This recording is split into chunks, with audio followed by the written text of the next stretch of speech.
当年，我不喜九重天上的规章严苛，不通人情，而如今，我在人间走了一遭，我才明白，正是有人为了大义，牺牲了自己，才守护了三界。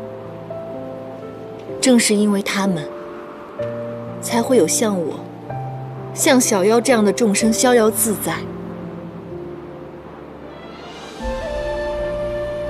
物亦人非，何必强求？你有你的责任，我也有我的责任。你回去好好履行你帝君的职责吧，我也要守护我的家人。你走吧。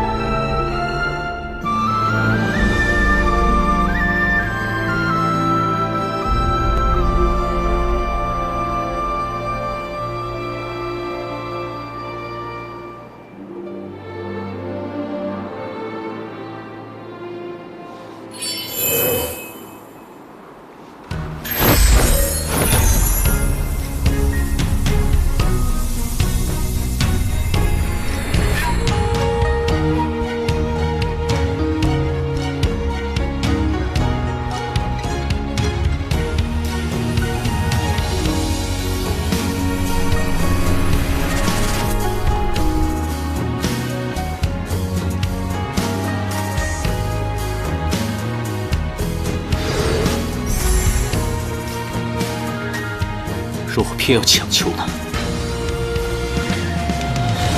给我把后那一位，都应战于苍生同悲。3000浊浪摧，心不染尘灰，身甘云干碎。我看不破地居天规，造红尘不须百转千回。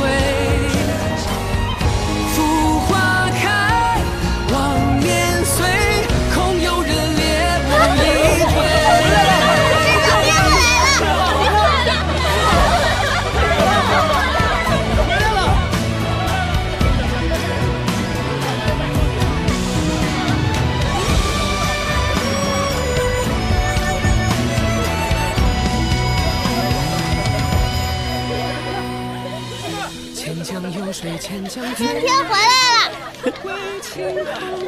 山青变回来了。姐姐你看，春天回来了，狐族又有粮食了，爹爹可以不用愁了。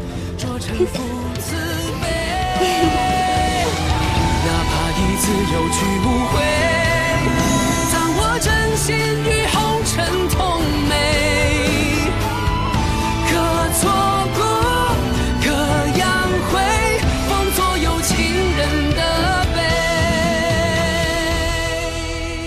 若一切回到最初，沉香重燃，你是否可以回心转意？您还想让我说多少遍？你我之间绝无半点可能。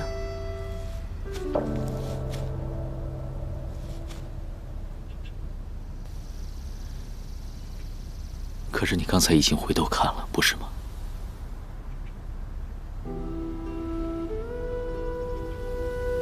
燕丹，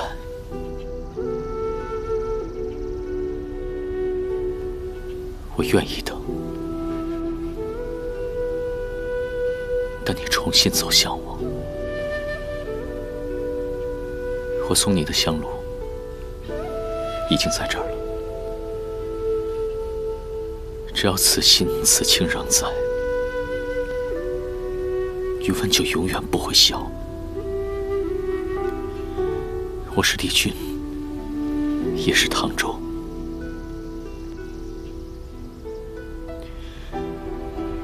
等我完成帝君之责，唐州就会回来，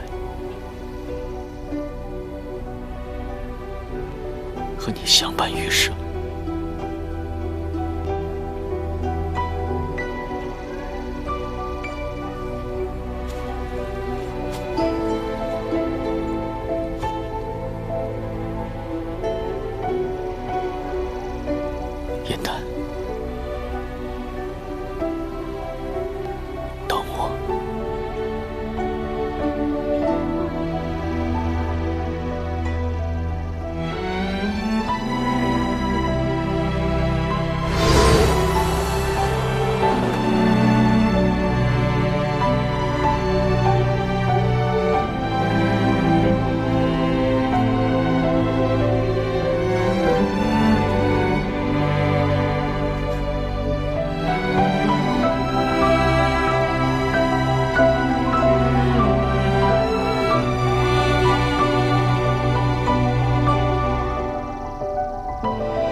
天信观书信已焚，但应渊还在调查，不肯放弃。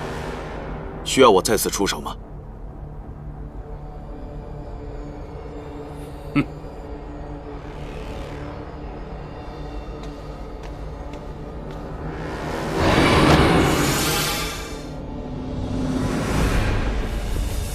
不急，如今就算他起了疑心，也已经晚了。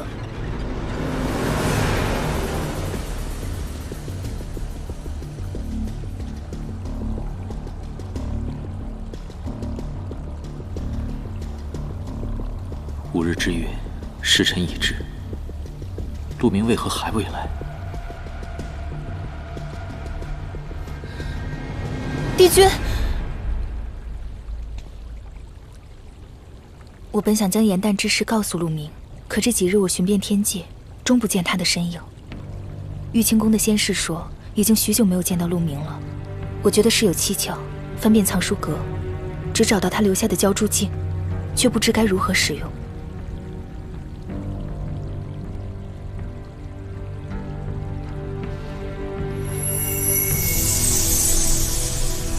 此镜为鲛人族的法宝，只有鲛人才能催动。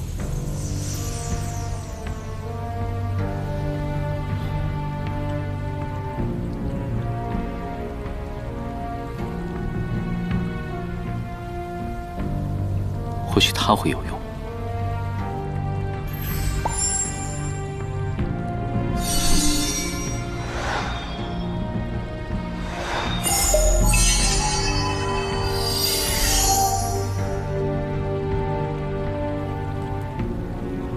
这是何处？鲛人乃北海水族，此景应该在北海地界。陆明定有所指，我要下界去看一看。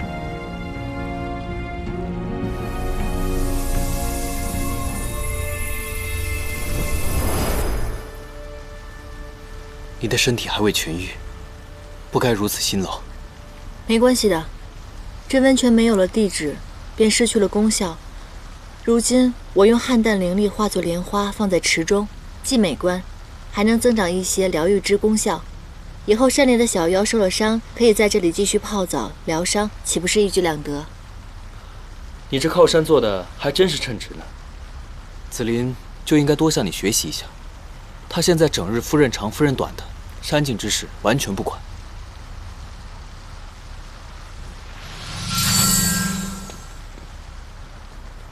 长老，您怎么来了？陆明殿下已经失踪多日了。出什么事情了吗？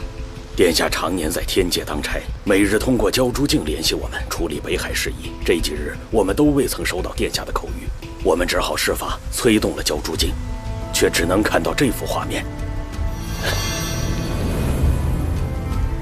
此处为我鲛人族的秘密领地，唤为琉璃铺，因至高圣洁，设有结界，族中无人可以攻破。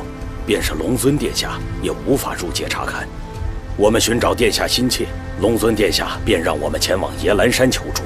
长老请放心，我一定尽我所能查明真相，寻到陆明。严诞，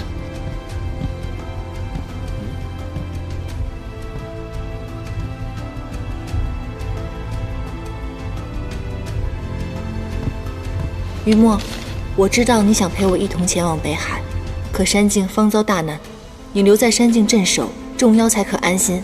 你放心，我如今修炼有道，定能凭借自己的力量护好自身，找回陆明。请相信我，勿忧勿念，且等我安然归来。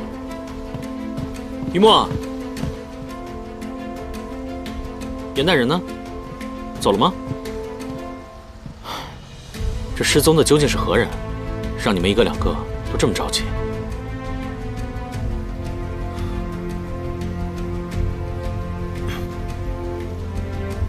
如果担心的话，现在去追，还来得及。严诞既已决定，我应该尊重他。我相信，他一定会救回陆明。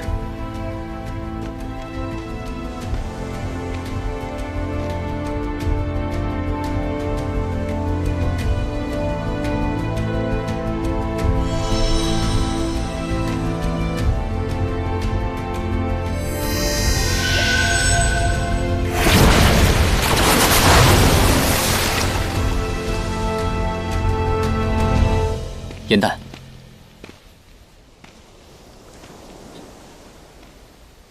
你怎么在这儿？你也来了北海，想必也是知道陆明失踪的消息了。天界有关于他的什么线索吗？我在陆明的浇筑镜里看到了北海水井，寻迹来此。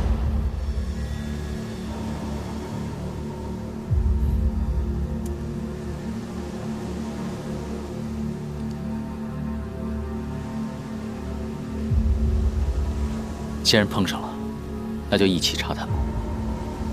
寻陆明要紧，北海情形未知，多一人便多一分把握。那便一起吧。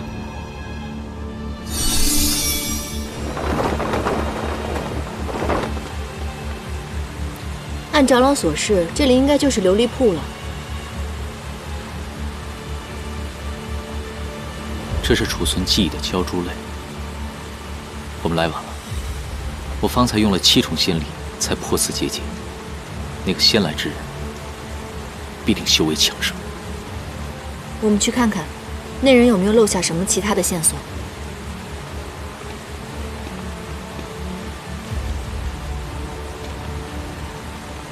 这有块石碑，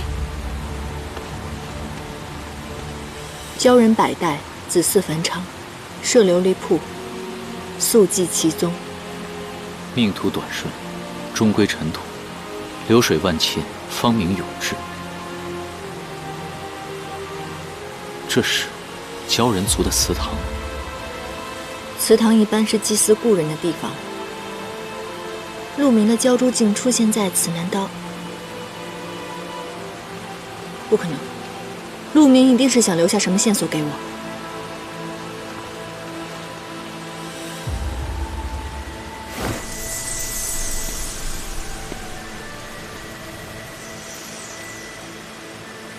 怎么会这样？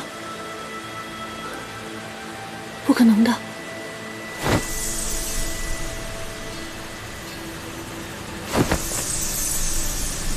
燕丹，陆明在此做出提示，是不是他已经？不可能，陆明一定不会死的，他一定是想留下什么证据给我，他一定没事的。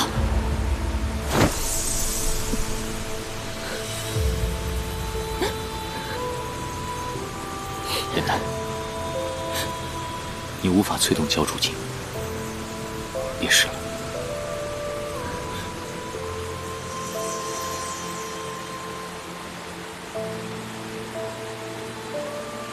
陆明一定还在等着我救他，他一定没事的，他一定没事的。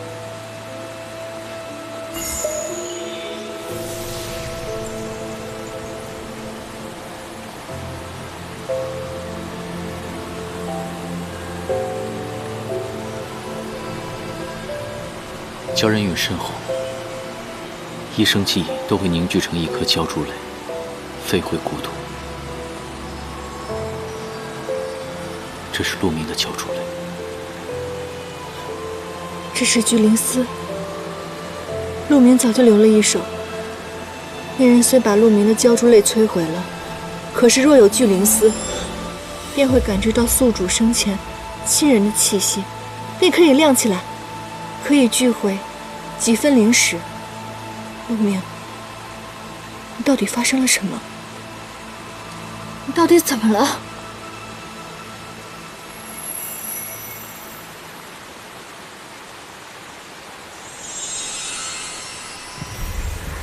帝尊，您找我？为逝者，收心纳言，但凡遗嘱，路就到头了。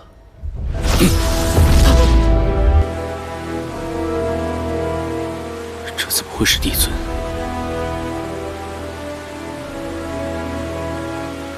三界之中，能赏你仙医之人少之又少。这神秘人屡次偷袭都能成功，还篡改了计策，并且联络东海。由此看来，帝尊的确有嫌疑。帝尊抚养我长大，与我是一师一父，他怎么可能会对我痛下杀手？而且帝尊并非是伪善奸邪之人，他治理3界万载，唯一有私心的事，便是隐瞒了我的修罗血脉。这其中必定有不为人知的隐情。神秘人与帝尊昔日的行为确实极不相符，可陆明铤而走险留下这个画面，他一定想告诉我们什么。或许鲛珠镜中有什么线索，我探探便知了。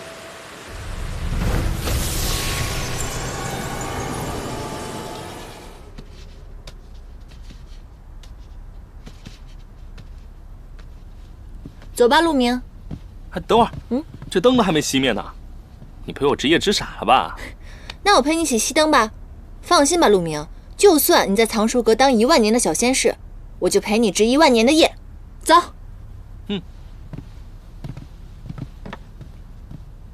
哎呀，你这个弄到什么时候？看我的。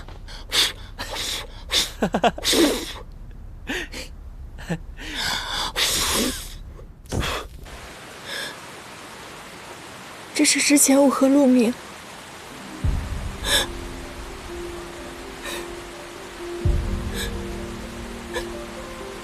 真的死了，我和他相约好要相伴万年，可是我却下了凡界，留他一个人在九重天。我本来以为还会再相见，可是再也没有机会跟他相见了。陆明他一定在怪我，他一定在怪我。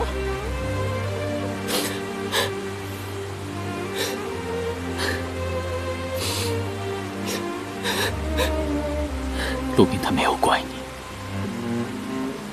他是在和你告别。刚刚出现那2个画面，他是想告诉我们，地点就是在藏书阁，肯定是陆明早有防备，发现了线索。我现在去查一查便知。我和你一起去。若在藏书阁，我对那里很熟悉，我一定能找到什么线索的。燕丹，你是妖神，若是被发现的话，会有性命之忧。我一定谨慎小心，请你相信我。陆明如今尸骨未寒，可凶手却逍遥法外，我们没有办法在凡界安心等待。陆明是我最好的朋友，我想帮他报仇，求你了。好，那我们便一起去。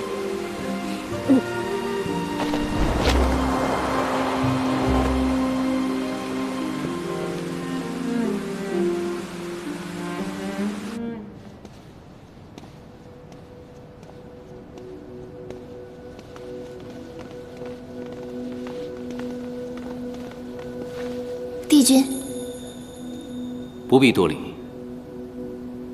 我今日要在藏书阁中查阅文典，不想有人打扰。是。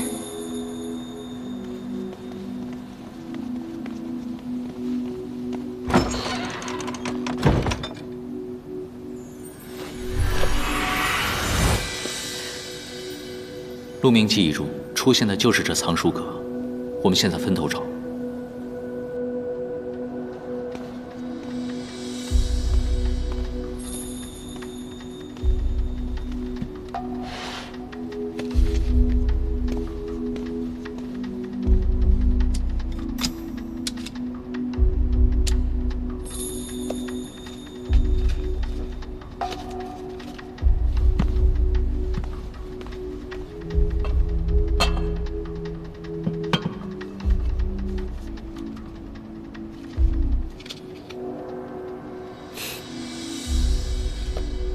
这么多高价书，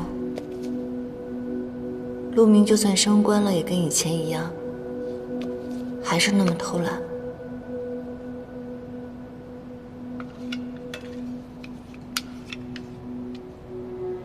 愿无有言淡，平安喜乐。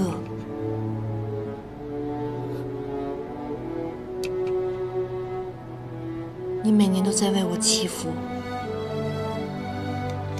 可是如今我再没有办法替你祝愿了。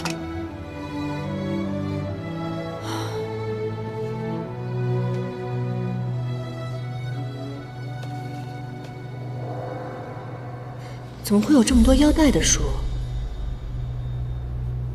这是我放细折的地方。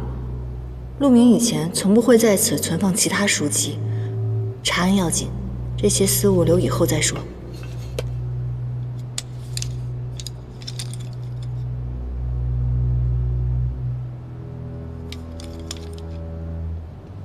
有什么线索吗？没有找到任何线索，要不今天我们就到这里吧。再过片刻，寻更的仙士就要来了。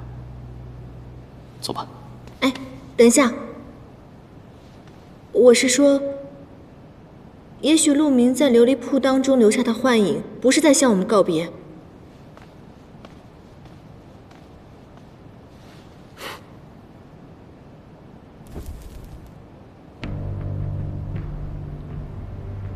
果然，鲛人的骨血杏书，可生不灭之火。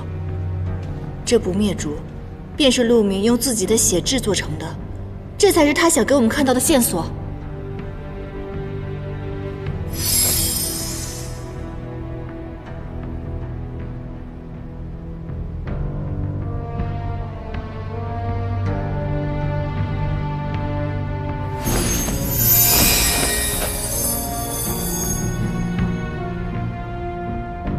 九曜连珠，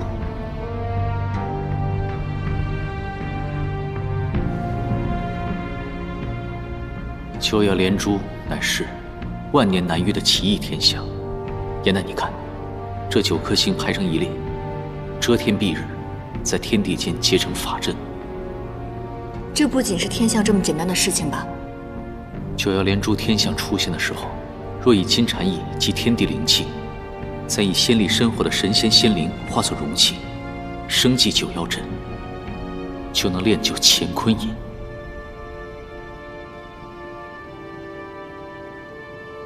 乾坤饮，而这个乾坤饮，曾是修罗尊主玄烨所用，因其阴损狠毒，创世之战后便把它封禁起来，只有经历过创世之战的几位老神仙才知晓。上一次九曜连珠，正是仙魔大战之时。以仙灵作为容器，难道说北冥仙君当时大战归来之后，仙灵丢失，是有人故意为之，拿他的仙灵去私炼乾坤饮？可炼就乾坤饮所需要的金蝉翼，是3亿巫异族的法宝，此族早已灭绝。死于乾坤饮之人会发生什么异象吗？乾坤饮吞吸灵力，中招者仙骨脆化，难具成形。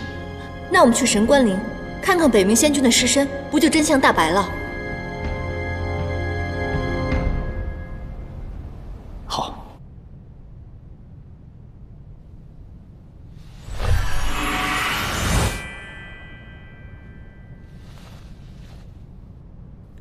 仙君，您总说，您为仙一生操劳，若有一日羽化，您想长眠于天地，得6根安宁。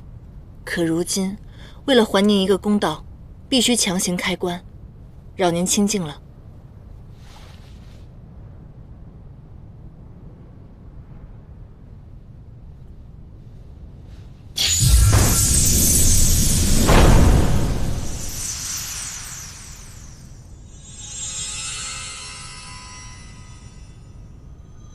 有颗棋子，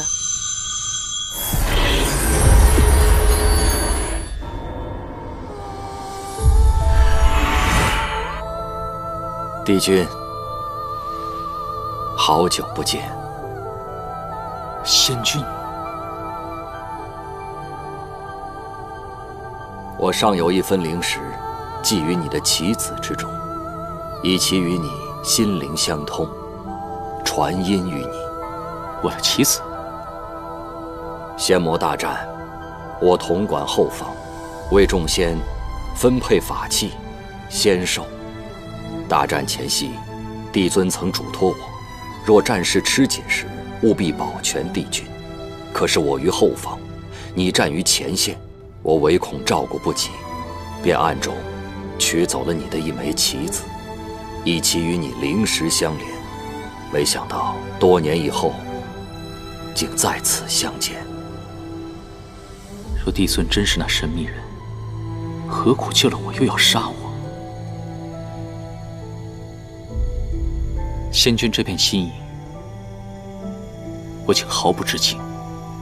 如今生死相隔，隐约难以回报了。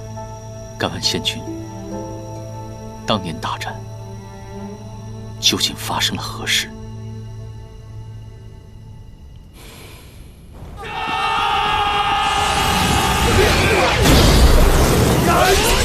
老仙被魔族逼至绝境，只顾防住眼前魔兵。未料一人从后宫来，我便拼尽全力，想看清他是何人。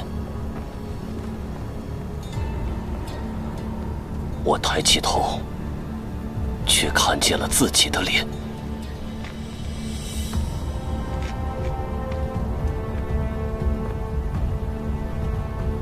我即刻明白，此人会施傀儡术，可假扮他人，隐藏身份。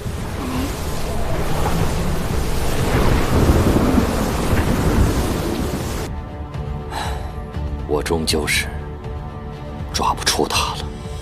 当年此事是我失察所致，如今要为天界辨明清白，不得不请仙君容我二人开棺，找到证据，为你报仇。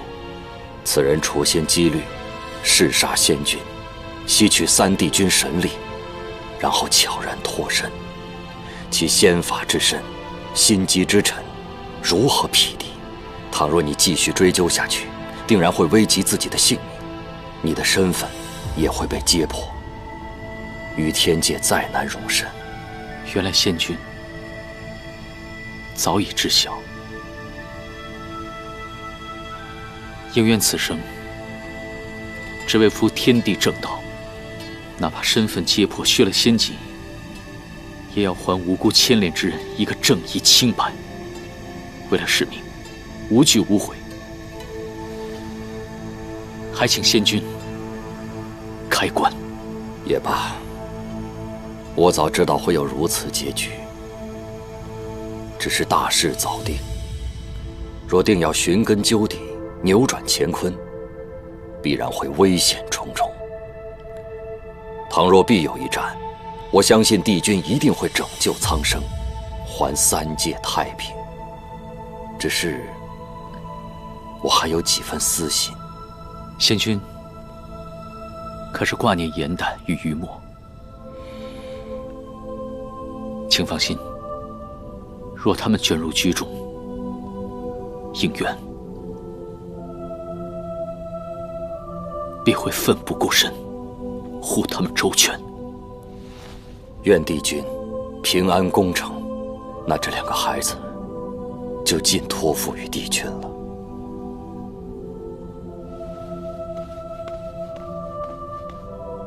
仙君，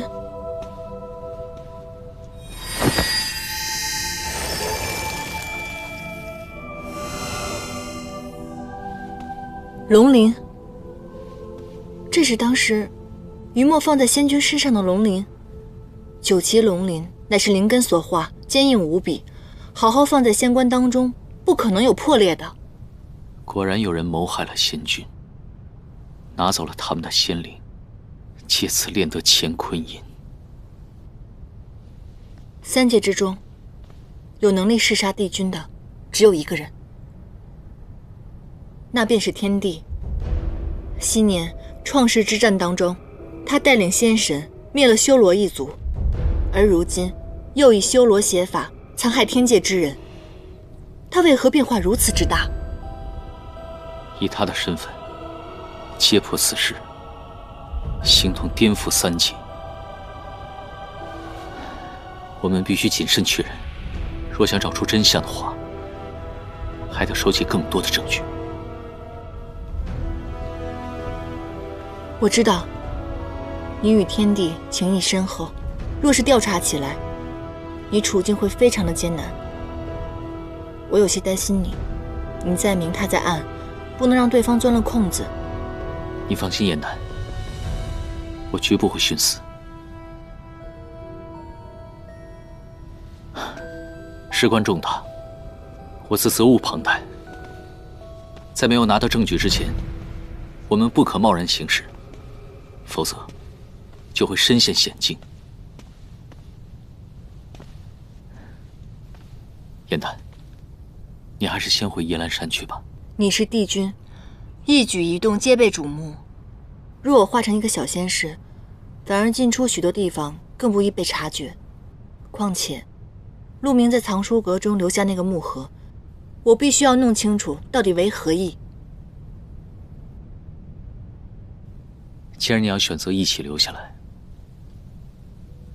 我会护好你的安全。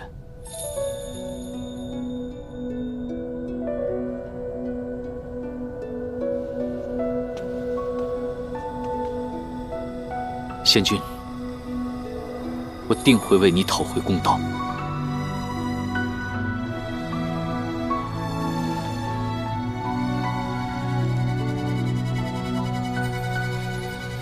仙君是余墨的恩师，在凡界暗杀你之人，又与九岐灭族脱不了干系。以余墨的性子，必定会手刃仇敌。我这就传信与他，将我们所查之事告知。待我们找到使者，可在百仙觐见之时，与天地对峙。但此时，我们还需九岐龙鳞，掩乾坤也。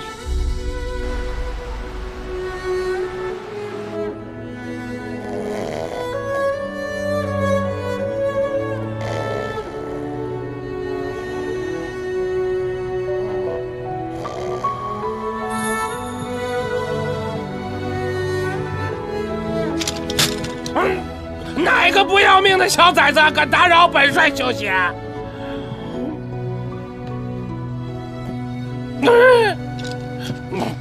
应元君，你怎么在这儿啊？老元帅，我是来知会你一声。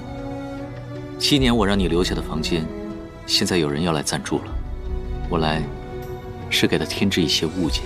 这房子本来就是你弄来的，你想带什么人就带什么人，知会我做甚，只要不打搅本帅休息就好。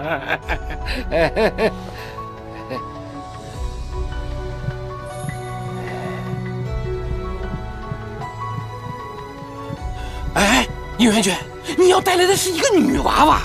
老元帅，日后有人与你同住，你若整天酗酒的话，这样下去有失体面。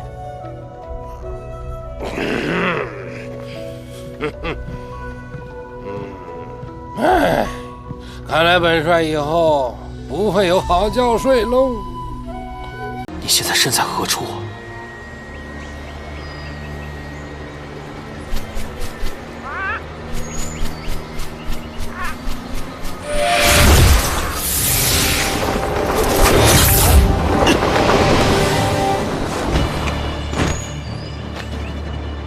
天帝，我们互不相犯，你为何要杀我？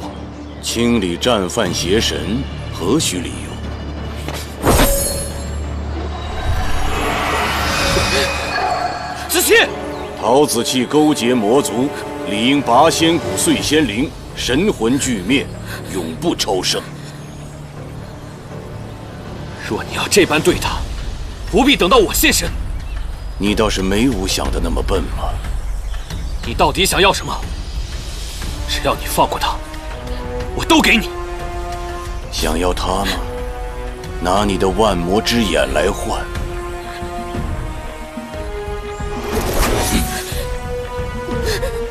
子期，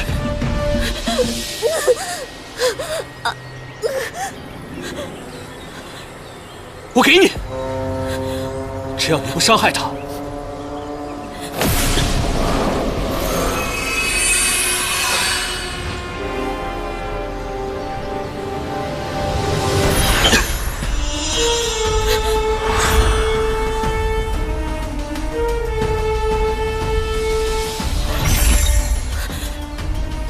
东西你拿到了，放人。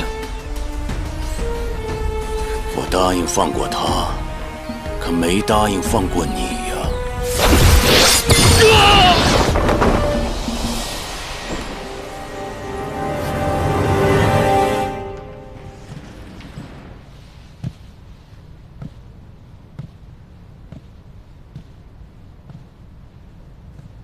这些都是延续天宫时的物件，他竟帮我保存至此。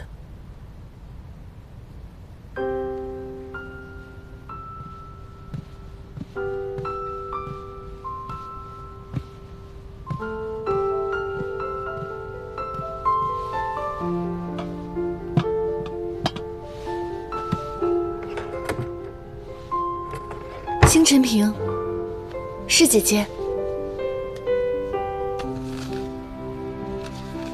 颜淡，余墨为下界寻你，不惜断了龙角。相识不久的友人尚且待你如此，我这相伴而生的胞姐却无事可做，只能为你接一瓶星辰，祈愿你在凡界一切安好。余墨竟是为了我，去寻我的时候断了龙角。余墨，这份情谊你让我怎么还？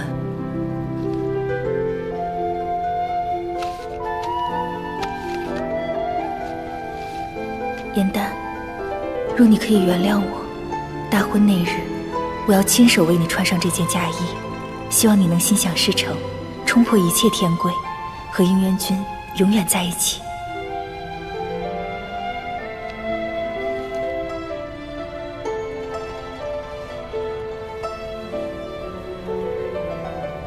这些年姐姐一直在牵挂我，可如今我跟应渊放不下，也回不去了。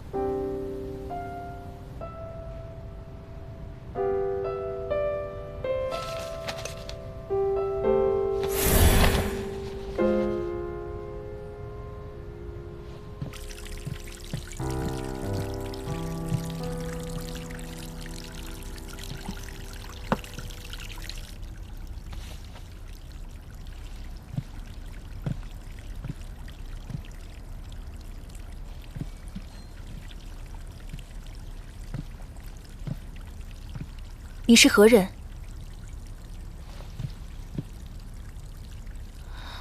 颜淡，好不容易扮成你一次，还被你看穿了。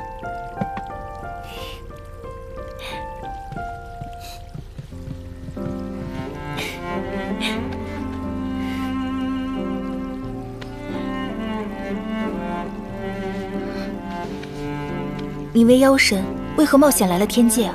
是发生什么事情了吗？我就是想你了，回来看看你不行吗？姐姐，你为了救我，把你的半颗心给了我，让我有了重生的机会，谢谢你。你怎么这么傻呀？剜心那么痛，你现在恢复的怎么样了？我已无大碍了。你呢？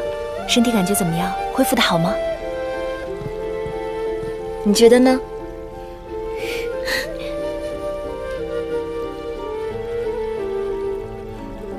姐姐，我看到你给我收集的星辰瓶了，如今你也升了仙阶，而我在凡界过得快活自在。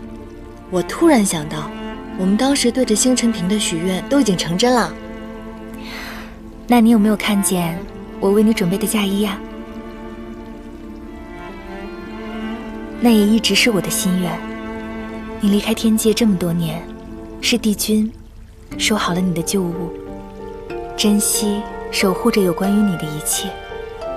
他心里啊是有你的。别再说了，姐姐。他要守护的远远不止这些琐碎之事，还有三界苍生都在等着他呢。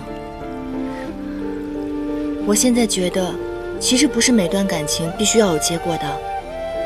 我与他，我已不做妄念了，只想护他安康。你呀，明明心里就有他，为何要逼自己放下呢？三界终有安宁的那一天，到了那个时候，也许帝君就可以放下责任，与你相守一生了。我已经长大了，你怎么还跟小时候一样安慰我呀？你放心吧，这些年来，我已经学会了珍惜当下，莫问前程。我跟他，我不想再强求了。关于应渊君的事情，你不想多说，那我便不再问了。不过你此次偷偷跑回天上，一定是发生了什么事情。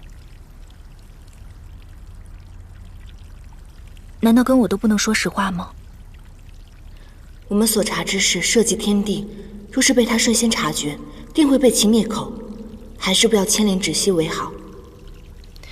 颜淡，我知道你有事情瞒着我，可是你不要忘记了，你的这里已经有了我的半颗心，你的性命不再是属于你一个人的了。无论如何，你要让我知道他的安危。姐姐，你之前就和我说过，天界有人袭击了帝君，而此次陆明失踪之事，想必你定也知道了。你这次冒险回到九重天，定是为了查验此事。颜淡，你和我约定过，你我之间要彼此信任，不离不弃。如今，你要食言了吗？好吧，什么事情都瞒不过你。今日医官可向我抱怨，说寻不得你踪影，无法医治。今日怎么得闲，杳无医须啊？帝尊此前教导应渊，为仙者应当克己。您从不饮酒，亦不喜仙人贪杯。今日不知帝尊为何会携酒而来？大战之后，吾深有感触。一生苦短，往日这天界的清规戒律，实属无趣，不必桎梏己身。帝尊变化之大，应渊颇感陌生。人非金石，怎能不变？帝君，你往昔不也是无情吗？下界历难，回来之后，不也为情所苦？你不是也变了吗？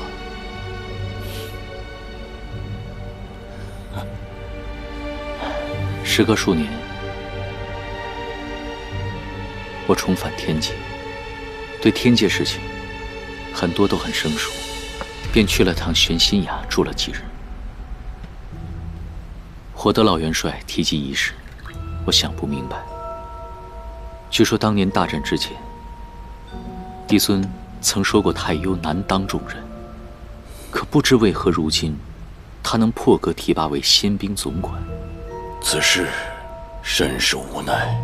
你要知道，太幽是湾云帝君的弟子，湾云帝君战死，吾心甚痛，时常想念。所以现在三界无事，我就破格提拔太幽为总管，以为湾云帝君在天之灵。好了，天界之事有吴掌管，你方归仙位，身体尚未康复，就不要那么费心了。应渊只是担心帝尊事务繁多，只是想替您分担一二。我回九重天那日，帝尊才说过，必定会查清楚仙魔大战之内情，以及凡界偷袭之人。这过了几日之后，不知帝尊可有结果呀？无疑有几个怀疑的人选，正在一一探查。帝尊，那偷袭者常用无影兽来与人传信，我已经查探过了。天界诸多仙官也得以佐证，在玉清宫之中，许多人都听到了吴影寿的轻敌，想必此人便在宫中。不错，你的想法与吾一致。此人喜好收集和喂养各种灵兽，而且在你下界之时，他偷偷下界，甚是可疑。此人便是吾的贴身侍官陆明。帝爵，吾听说陆明与你关系甚好，他有没有趁此机会暗害于你？不知为何，陆明现在不在宫中，寻不到踪迹。要不然，吾一定亲自将他绑来，让帝君审问。我对神秘人所施的7日同命咒，如今还剩最后1日。我若能探出他手中印记，便是铁证。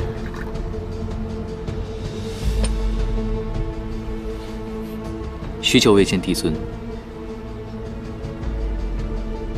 甚是想念。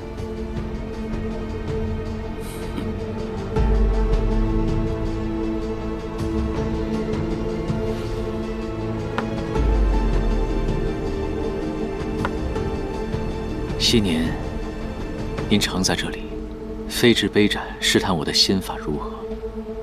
若是在杯盏落下前10招能胜你的话，便能获得赏赐。那么今日，应渊想与帝尊比一比。哦，帝君为何今日如此好兴致啊？只不过你仙体受损，仙力尚未恢复，改日吧。帝尊拒绝，难道是怕了？您曾说过，惧者必败。帝君，吾何惧之有啊？只不过是怕伤了你。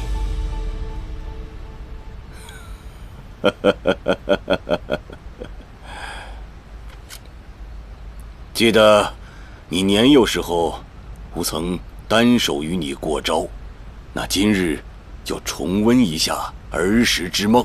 吾单手与你过招，请。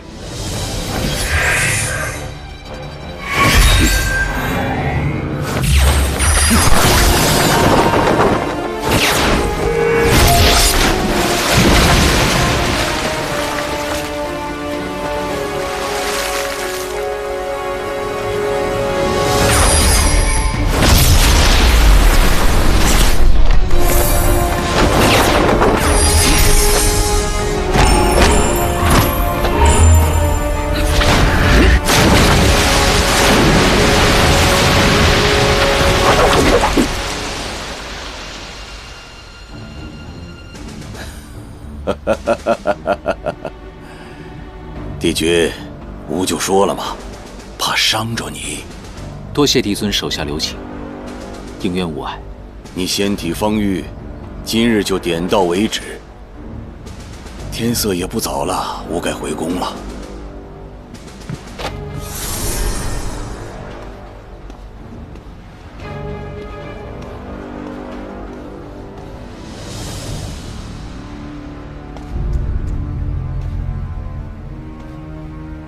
此番错过，7日同命咒终究无用了。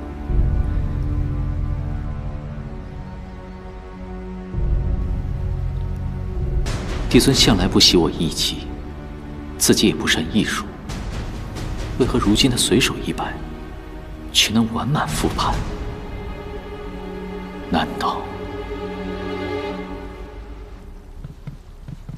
真没想到，陆明竟用自己的骨血为你们留下了线索。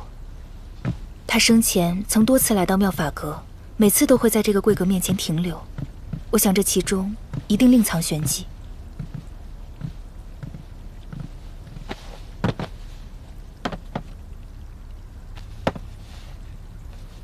怎么又是腰带？我之前在藏书阁看到陆明留下的木盒当中，全是与腰带相关的书籍，可他生前对法器还有配饰毫不在意。他这么做一定有什么原因。这些腰带从何而来？诛仙都会定期更换法器用物，而换下来的旧物就会暂时放在妙法阁中。这个柜阁就是专门用来存放各位仙君腰带的。诛仙君更换法器的记录你还有吗？给我看一看。有的。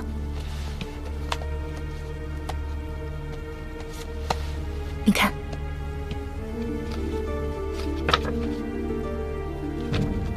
这2页为什么是空白的？有2位仙君从未更换过腰带，所以就没有记录。一位是帝尊，还有一位就是应渊君。为何？仙魔大战过后，帝尊就再未更换或修缮过腰带了。推说是因为故人皆逝，所以格外珍惜旧物。而帝君不愿更换混元玉带，是因为上面有你亲手绣的4叶汉带呀。他上千年来都没有换过腰带吗？自你出现以后，从未更换过。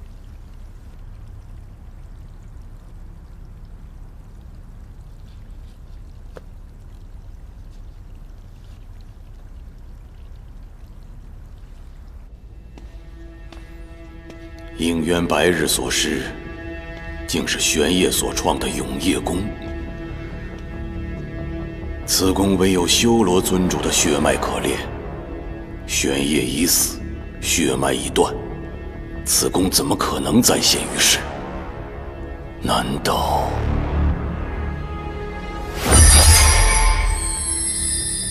玄烨的刃魂剑不见了？唯有修罗尊主的血脉，方可降服刃魂剑灵。地崖只有应渊长居，剑灵必然已归顺于他。应渊，你竟是玄烨之子！原来如此，应渊，吾只要得到你的血脉，便高枕无忧了。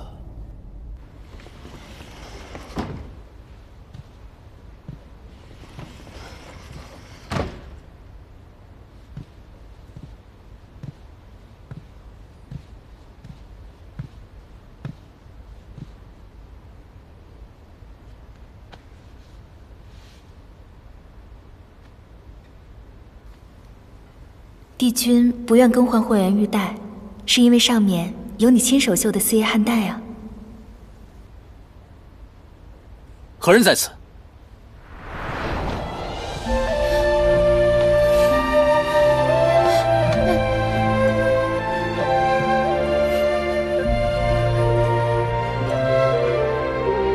颜淡，我正在更衣，你怎么来了？4叶汉淡不是可以解百毒、愈万伤的吗？你身上的疤痕是怎么回事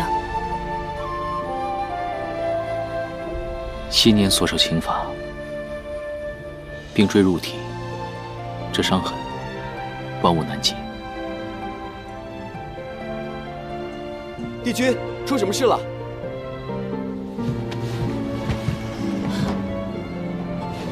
帝君，您这可是违反天规之事啊！我早已不在乎天规，只想护着自己在乎的人。愣着做什么？出去！帝君，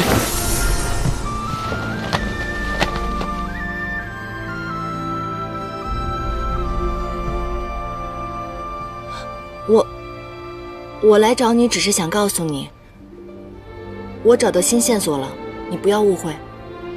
仙魔大战之后，帝尊一反天界常规，推说练习旧物，于是他身上的腰带就再没有更换过。可是他对其他的法器从未如此重视，我猜测那个腰带一定有秘密。帝尊从前重武轻文，极是节俭，如今天界气象奢靡，他的饮食起居、性情喜好皆与从前不同，确实可以。你有没有查到什么其他的线索？吴影寿曾是证据。我在陆明的卧房当中找到了这枚断剑，但如今吴影寿已死，再无对证。看来是帝尊早已做好了打算，栽赃陆明。那我们就找不到任何他的罪证了吗？我白天试探过他，发觉他的功法异常强盛，可在他的修行记录中却未有得到之迹。这可能与修炼乾坤影有关。若是能够找到他曾研究天象，并且借用九曜连珠修炼的过程，还有证据，那我们就可以揭露他的罪行。九曜连珠的细节，是决定了帝尊在仙魔大战之中扮演了何等角色。若天象可以预测的话，那么这次大战很有可能是他算准了时机，亲手挑起。我已经去过还秦的故居，找到了那本星图册，可是九曜运行，我找不到任何规律。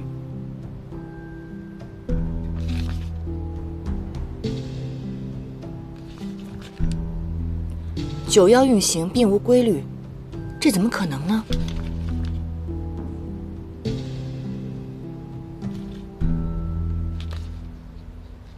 这幅星图我曾经见过。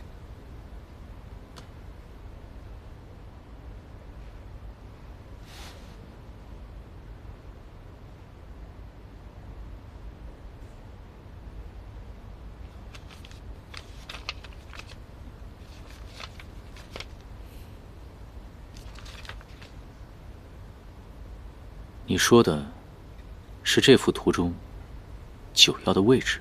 包括前面几张也是一样的，九曜的位置非常的眼熟。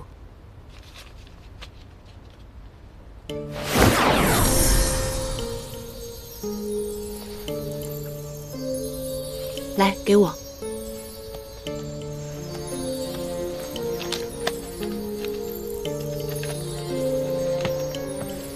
这幅用白字。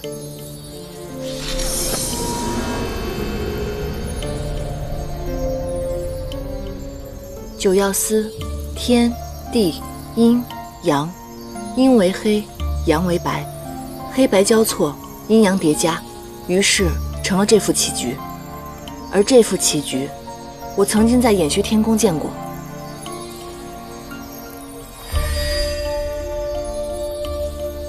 这是还秦想出了一局残棋，研究许久都没有对策。他说要送来宫中为难我一回。我把它给了你，你3日之后就破了4局。他高兴坏了，拦了北冥仙君的仙鹤，驾鹤来观棋。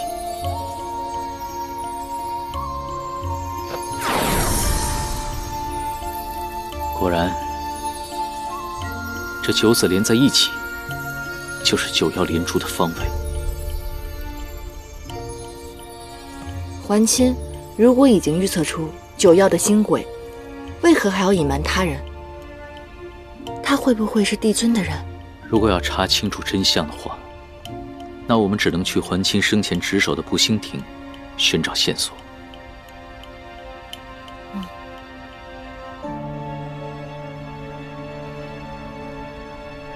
今夜步星已成，失了时机。明晚我们再一起去查吧。哦，好。天色不早了，那我先回玄心崖了。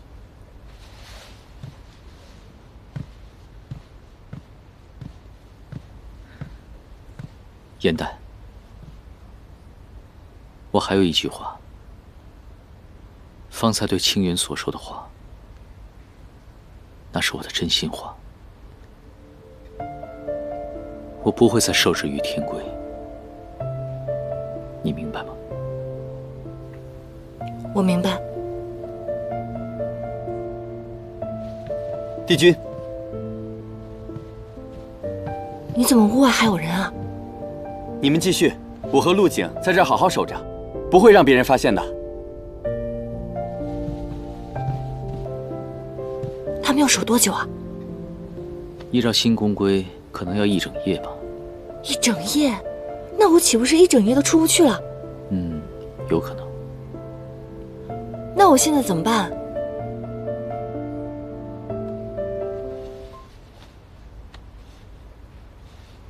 你确定你在下面睡没事吗？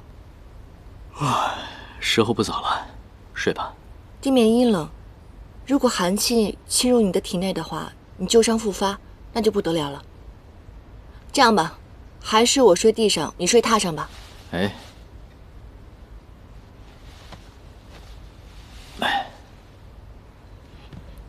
你干嘛？你干嘛？这样吧，我们以线为界，你睡这边，我睡这边，不得越界，和平就寝。哎，我怎么觉得你是提前预谋好的呢？没有吧？小人。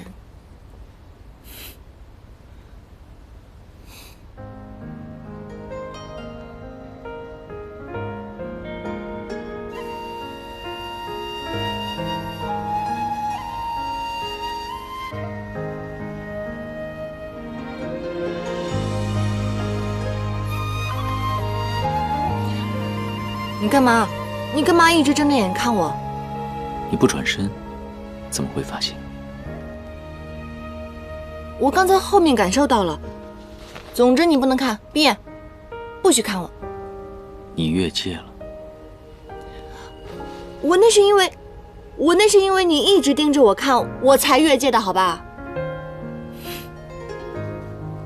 那好吧，那就放在此处吧。你干嘛？别动！怎么会有你这种无耻神仙？睡觉。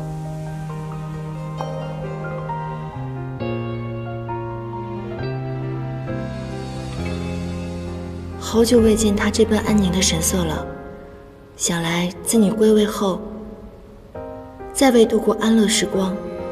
若你可以不是影渊，从始至终都只做唐周，我也不是仙石颜淡，只是一个游乐世间、安闲写戏的莲花精，那该多好！都怪时光风絮，红尘沙砾吹向你，心字涌入潮汐，频频万击，情之所你这么一直盯着我，我怎么睡？无赖！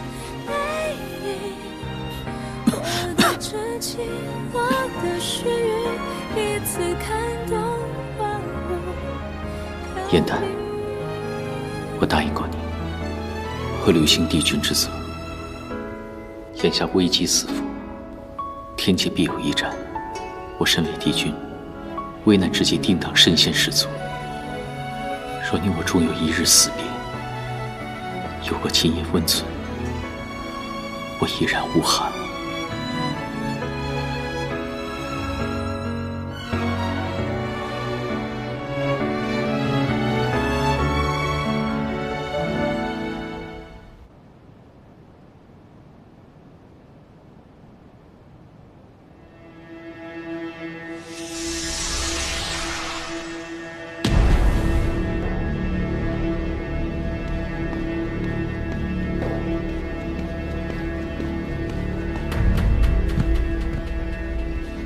参见帝尊，我们安插在延续天宫的眼睛前来通报，颜淡已至天界，昨夜与姻缘同寝，二人关系亲密。看好这个女子，她是应渊唯一的弱点。他们恐怕已经查到了线索。我们从她回来那天起，我就知道会有今日。放心吧，大局仍在吾的掌控之中。吾会把自己的结束变成应渊的结束。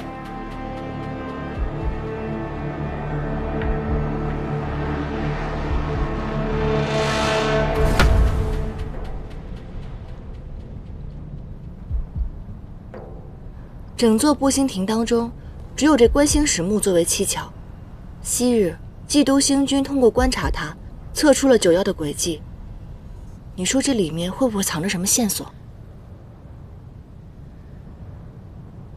本君呢，已经替你支开了步星关，剩下的可别想偷懒。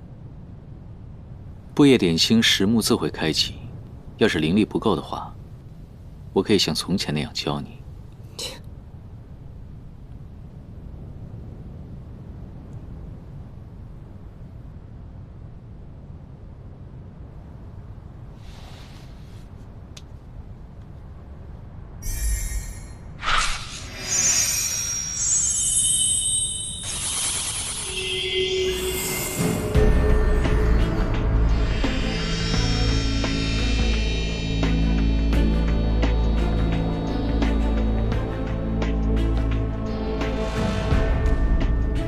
这上面好像附了什么东西。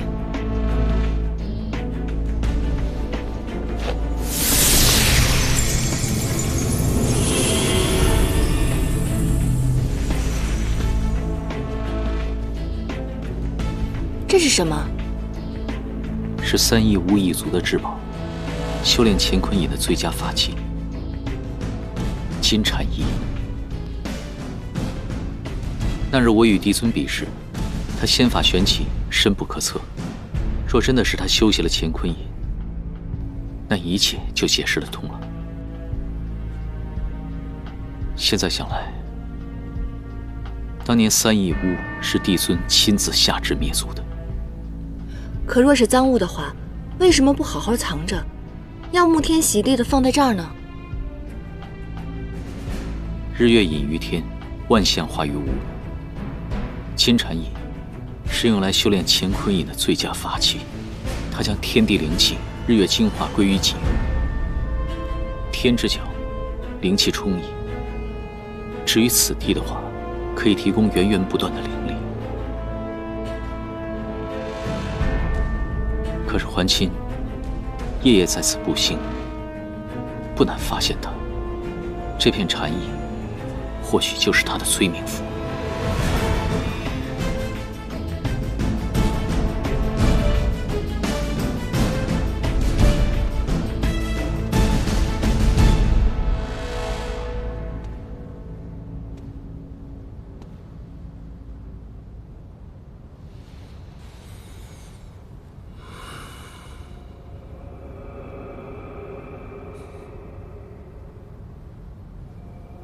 饭菜不合胃口，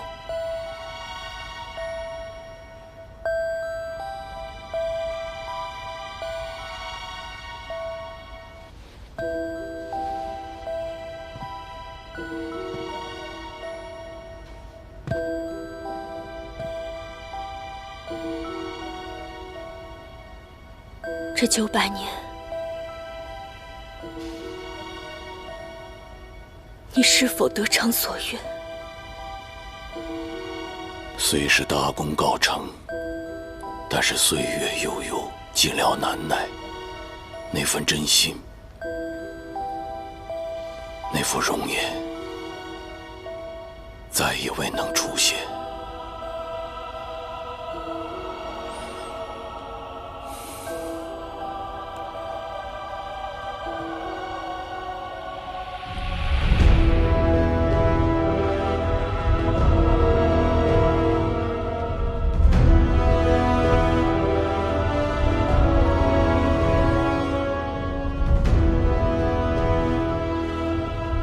还清，一别经年，我来看你了。为求真相，得罪了。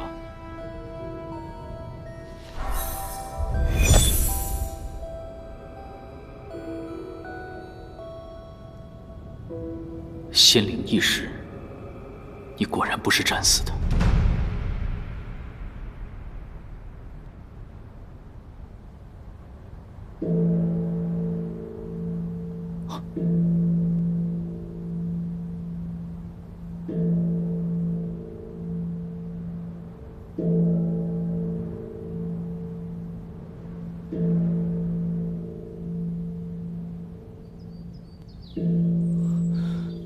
出大事了！帝君，帝君，我等奉帝尊旨意，请您即刻前往凌霄殿，有要事商榷。陆景，没有本君的允许，任何人不得离开衍虚天宫。是。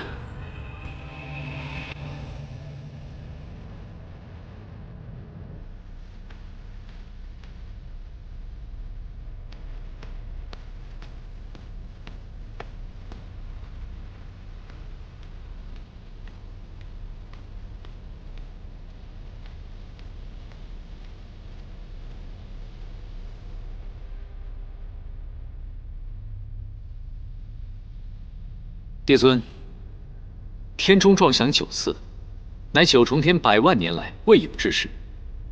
敢问帝尊，发生了何事？自汝归位以来，异状频发，众仙官甚是担忧，纷纷上奏，所以今日无不得已把汝请来一叙。上一次钟声响彻九重天，乃是仙魔大战得胜归来之时。应渊何德何能，让钟声再次为我而鸣？还请帝尊明示。我用9道天中封闭天门，皆因这9重天只剩你一位帝君，整个天界无人可以抗衡。若不如此，众仙官怎敢仗义直言？此皆是为了天界安危，不用介怀。应渊君镇守天界数万年，向来是无辈楷模，可归位以来，不知何故心性大变。我统领天兵，应渊君未曾有一次过问天界防务，只见你屡屡下凡，留恋人间。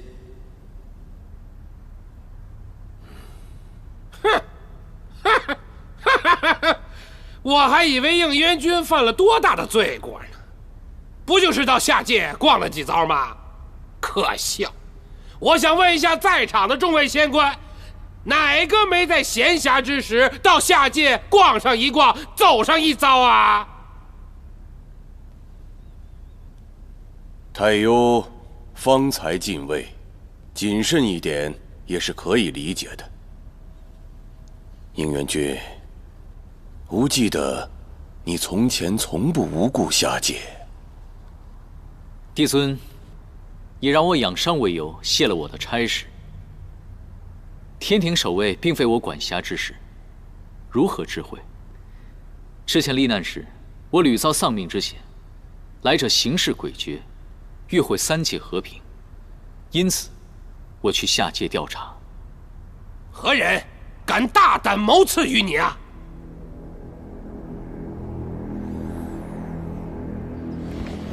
应渊，应渊！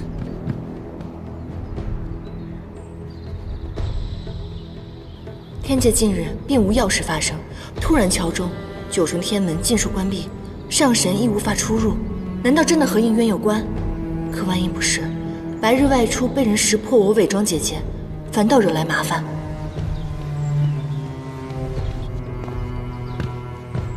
颜淡，你果然在这儿。帝君被帝尊召去了，大批的天兵围住了凌霄殿。我听太幽星君的进士说，帝尊要对帝君发难。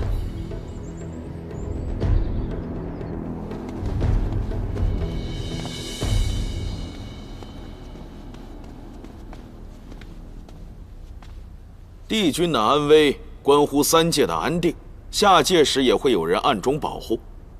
谁知天兵所见，你下界并没有查案，而是私会妖女。应渊君，你守护的是3界，还是私情？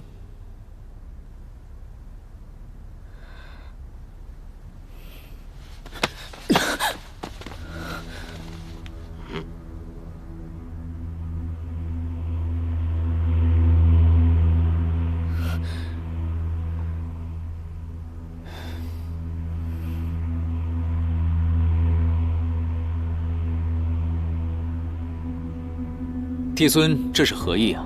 应渊，你可知罪？若帝尊指的是芷溪的话，我不知罪从何起。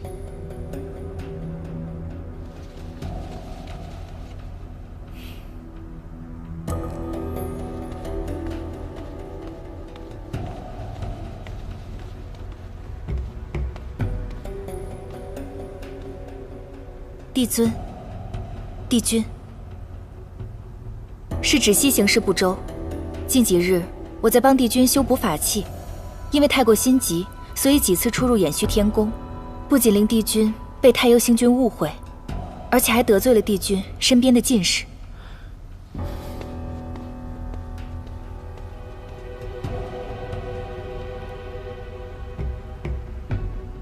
帝君犯错与常人无异，我身为进士也不可包庇。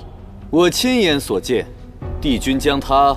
你是想指证我与帝君犯了情戒？青云，我早就和你说过了，我的志向是成为高阶的掌事女仙，并不会和你抢做仙士的。你又何苦把我骗到此处来？你因妒被主，你所说的话不足为信。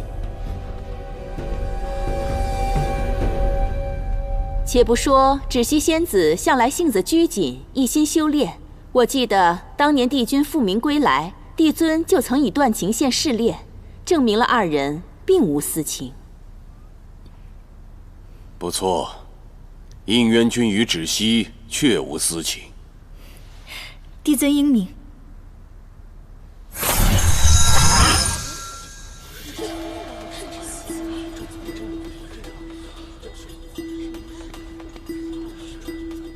他不是芷溪，是转荣诀。不错，与应渊有情的，始终都是昔日的偃虚天宫的仙士，今日野揽小妖，颜淡。帝尊，我此次上天界，皆是因为我的好友陆明失踪一事，与应渊还有芷溪毫无关系。若帝尊要责罚的话，我愿一人承担。应渊，此等伎俩，瞒不过吾，难道能瞒得过你吗？你在下界历难之时，就曾与此妖女有所纠葛，吾并未在意。现在九重天对有情之人不再苛责，但你明知他是颜淡，却称他为芷溪，诓骗诸仙家，真的是甚失无望啊！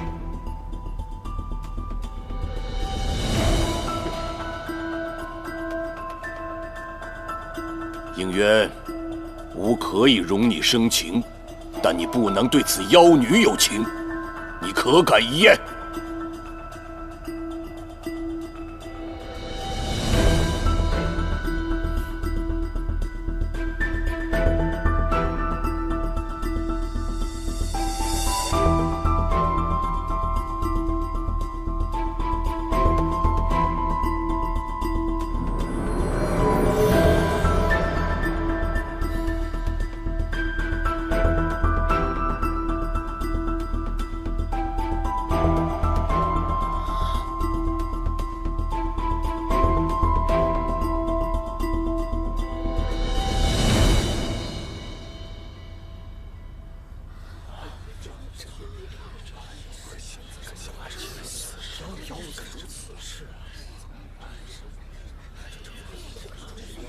断情线未断，堂堂帝君竟真的爱上了下界妖女，哼，荒唐，荒唐至极呀！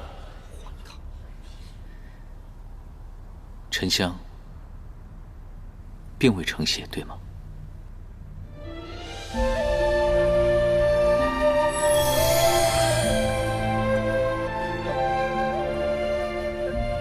我确实对颜淡有情，900年前为情罚自成，纵然如此，情根依然不灭。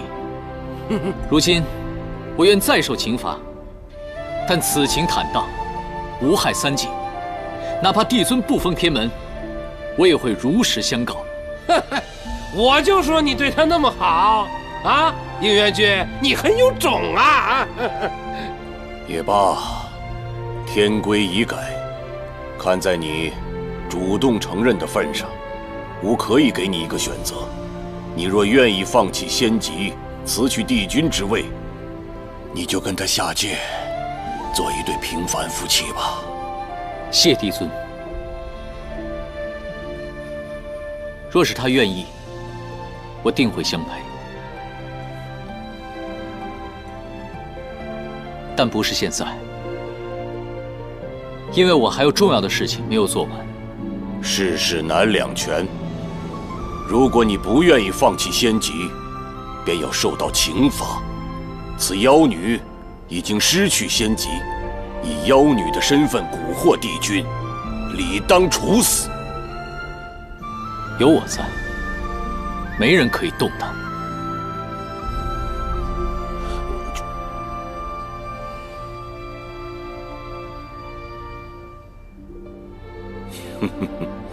曾有人向吾检举，你在历难之时曾假意身故，意欲欺瞒天界，跟此妖女双宿双飞。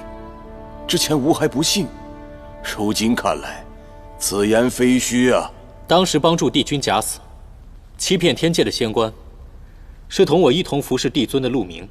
奇怪的是，陆明在帝君归位之后便失踪了，至今生死不明。你二人是否为了隐瞒真相，害死了陆明？帝尊，我想陆明之死，您比任何人都清楚，而如今您却在这里贼喊捉贼。大胆，竟敢污蔑帝尊！暗中查探的这段时间，无论多少证据指向你，我都在想，这之间会不会有什么误会？可直到今天，容不得我再自弃。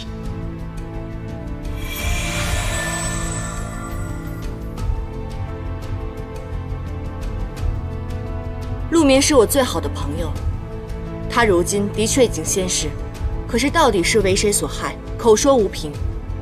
这是他生前用记忆凝成的鲛珠泪。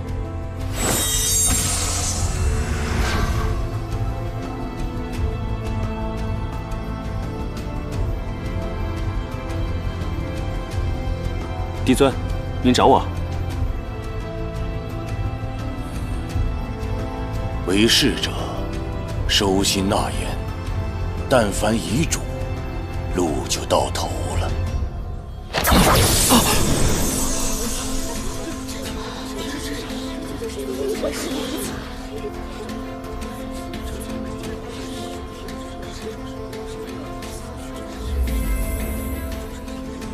凭这个画面，不足以说明真凶到底是谁。可是陆明在死前给我留下了一个重要的线索，那便是九曜连珠。没错，九曜连珠乃是万年一遇的奇异天象，以此可练修罗邪术，乾坤隐，功成便不用再修行，可直接吸取他人仙力。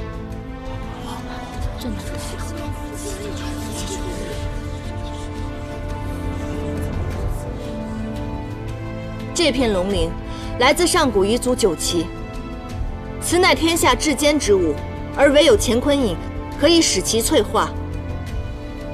北冥仙君仙逝后，仙灵不知所踪，而后有人将这片龙鳞放到了仙棺里，随后龙鳞破碎，由此可证，北冥仙君便是由乾坤隐所害。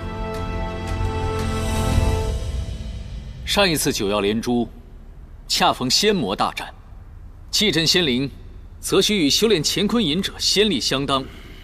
三位帝君、北冥仙君、祭都星君尽皆殒命，与他们仙力相当者，除我之外，只有一人。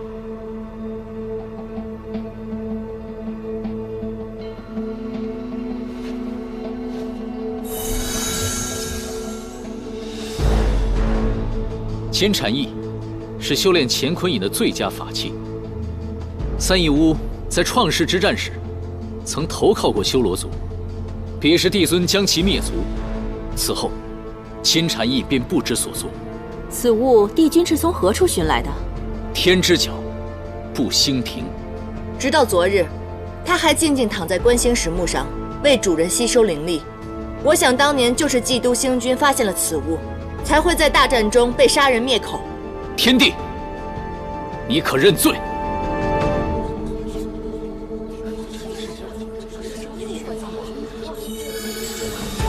夺法器，修邪术，挑起仙魔大战，残害同僚无数。若此番指控为实，你到底是天帝还是邪神？映月，应渊帝君，吾一再相让于你，而你呢，颠倒黑白，恩将仇报，居然用一个如此子虚乌有的画面来编造如此荒谬的故事。是不是故事？争辩无益。我这里还有最后一片九旗龙鳞，帝尊，你可敢将它握在手中？若你从未修习过乾坤眼，此物可证清白。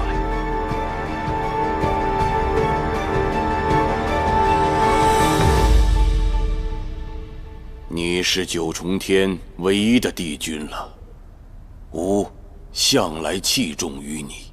你以为今日大张旗鼓的召你来，仅仅是为了一个颜旦吗？吾之所以用刑罚来敲打你，皆因不愿你做的那些丑事公之于众，蒙羞帝君之位。但是真没想到，你为情所误，鬼迷心窍。好得很。既如此，今日之事就做一个了结。带进来。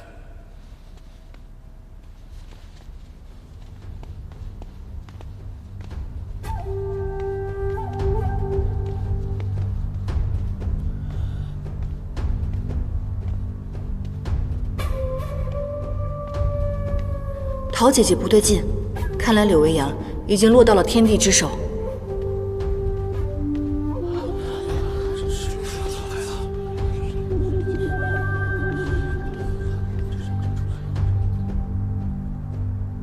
陶子期，你不是在仙魔大战之中死了吗？众卿看的没错，他正是陶子期。陶子期，你为何死而复生？与众仙说说。当年仙魔大战，我受命赴魔族，劝邪神止战，不料竟意外撞见应渊，与邪神私会。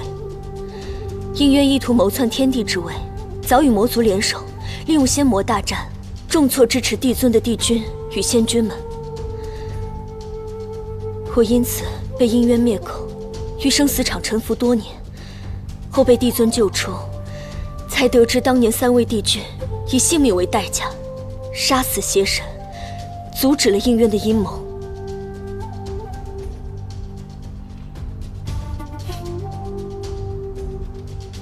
原来，帝尊说要认真调查，乃是认真去抓人为质，编造假供了。难道仙魔大战是帝应渊君挑起的吗？简直是胡说八道！仙魔大战之中，应渊君几度九死一生，本帅是亲眼所见。3帝君尽数牺牲，只有应渊一人以中毒之名提前离开战场。但这毒这么快就被汉淡之心给治愈了。众仙，你们觉得这只是巧合吗？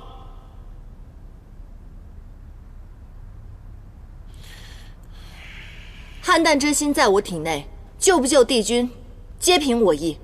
况且，若要做局的话，怎么会有人将自己的生死大事放在一个外人之手呢？哼，兵者，诡道也。下策伐谋，上策攻心。你有没有想过，之前你在北冥仙君处当差，为何在仙魔大战前夕被应渊调去了偃虚天宫？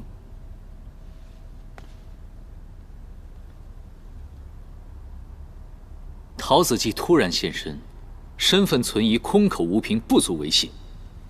天帝，你只需手握9旗龙鳞一焰，便可洗清指控，何必如此大费周章呢？哼，谁知道你有没有对龙鳞做什么手脚？帝尊何必受此折辱？应渊，吾警告仙官陆明，皆因其知道天界的一桩陈年秘事。吾本应永远隐瞒，真没想到，吾一心想保护之人，竟编造如此谎言。来构陷于我。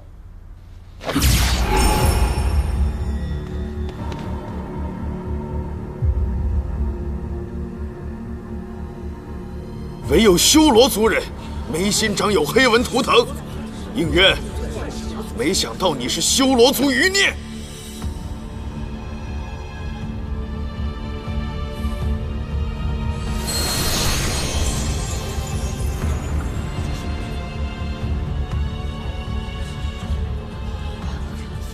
永夜宫，永夜宫，老元帅，你参加过上古之战，自然认得此写法。应渊不是修罗族普通的后代，他乃是修罗尊主玄烨之子。玄烨杀人如麻，用乾坤引屠戮他族。方才应渊提及此术，哼，果然是一脉相传呐。你曾说我父母是两族无名之辈，今日又改口，到底哪句是真，哪句是假？往日吾怕你被身世所累，望你一心向善，才有所隐瞒。但是吾万万没想到，你偷偷取出了镇魂剑，偷袭永夜宫，这是要步你父亲后尘吗？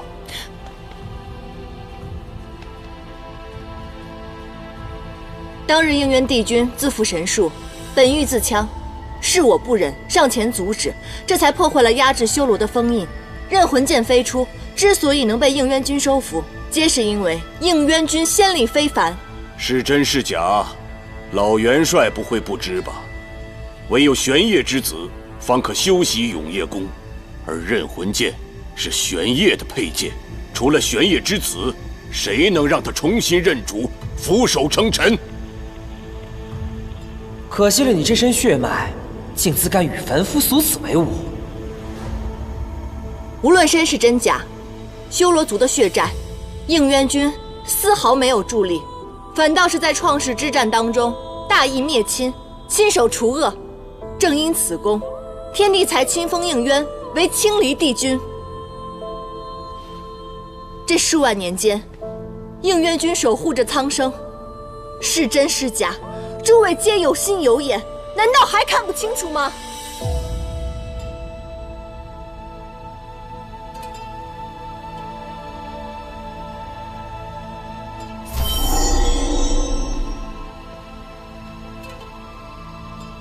我相信应渊君，就算他是玄烨之子，那又如何？他又没干过一件恶事。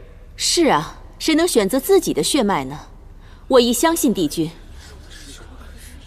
吾曾经也以为可以教化他，成为天界的栋梁，可没想到应渊生性本恶，为篡天地之位，居然妄想修罗族卷土重来，还勾结魔族残害同僚。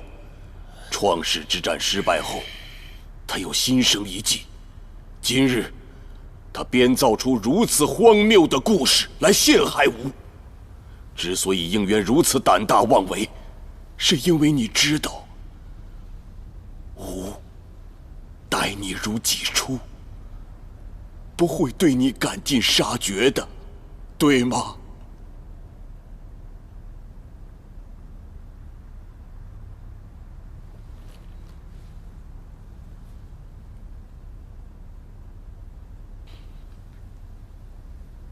帝尊昔日的维护照拂，应渊一日都不敢忘。自幼您就教导我，身负罪孽之血，当以身相赎。刚能提剑，我便奔赴战场。从那时起，天下苍生，便是我的责任，更是我的愿望。这万年来，天规教条，我尽守之。天下为重，其余皆轻。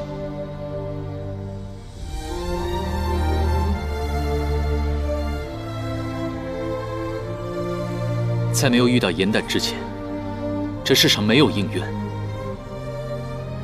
只有帝君。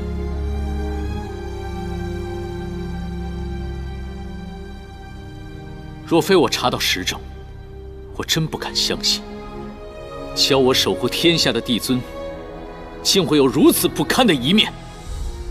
无论我是什么样的身份，身上流着什么样的血，九秦龙鳞和金蝉翼都是乾坤隐存在的铁证。应渊，别以为你巧舌如簧，就可以掩盖污蔑帝尊的事实。果然是擅长伪装，九岐三义乌皆已灭族，你所编造之罪证，简直是荒谬至极。好，既然你执迷不悟，吾只有彻底揭破你的假面。陶子期，你刚才所言可有遗漏？我复生之后，自叶望川返还人间，竟发现邪神玄香尚在人世。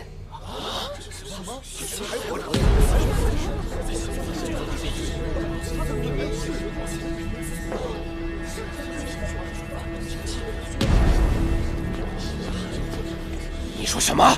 邪神怎么可能还活着？攸关三界，不敢说谎。仙魔大战中，邪神身受重伤，躲进了凡界的朱翠山。我发现之后，本想要立刻返回天庭报谢，不想，却看见了应渊诀。应渊以下凡历难为名，千难万苦找到邪神，并助其恢复力量。二人早已联手，随时会掀起第二次仙魔大战。邪神当真还活着？那他此刻在何处？本帅即刻带兵去杀了他。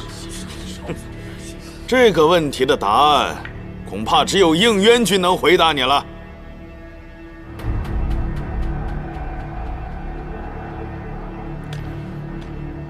应渊君，本帅相信你和魔族无关，但邪神到底是怎么回事啊？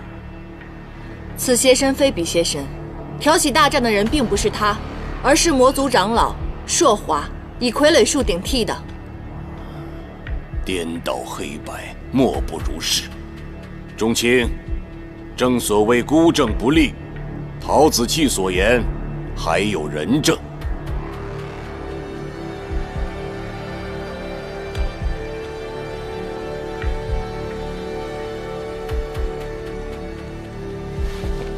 小仙是朱翠山土地，领旨上天参见帝尊。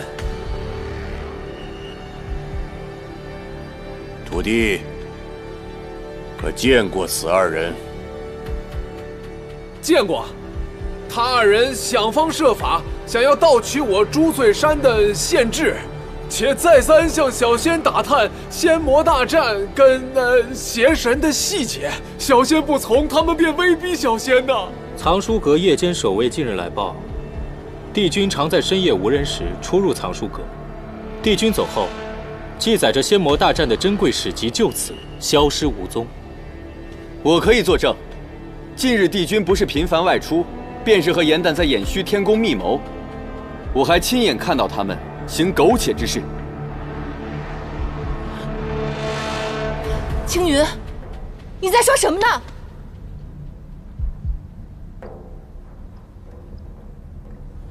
好你个应渊啊！蛰伏900年，只为了找回邪神，一回来就急于销毁罪证，把脏水泼给帝尊。修罗族果然不可信，杀了他，为死去的同僚报仇。帝君应渊，身为修罗族余孽，得天庭收留，委以重任，但其不改狼子野心。劫魔族挑大战杀同僚，为一己私欲，罔顾天下苍生。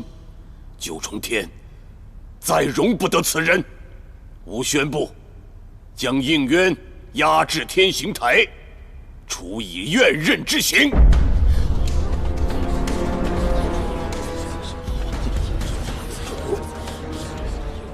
不可，此事还没完全查明，不能草率定罪。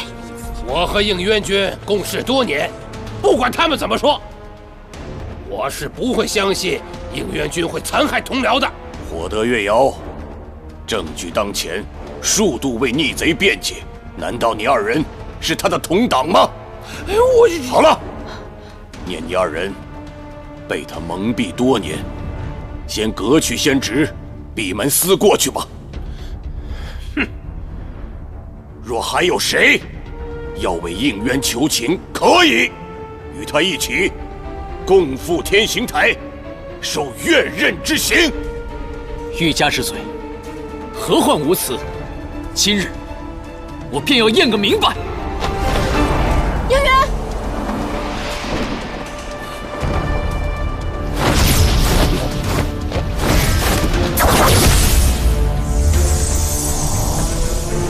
住手！别管我，快去龙陵！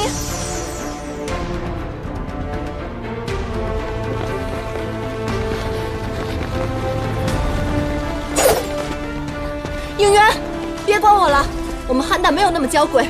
我听闻岳灵化刃自九幽而降，可以斩仙骨、削仙肉、诛帝君，这刑你不能受，快走啊！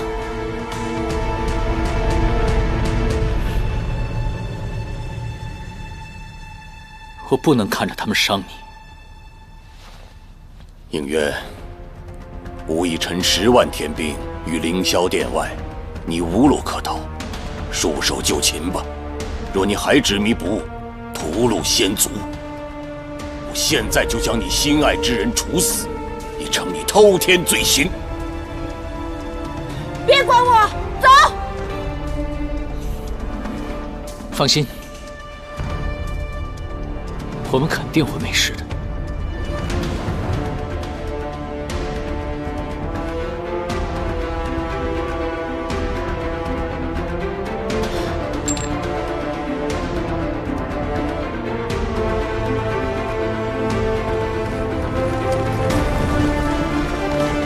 每受一刀，就如同多了一次升仙之劫。岂止啊！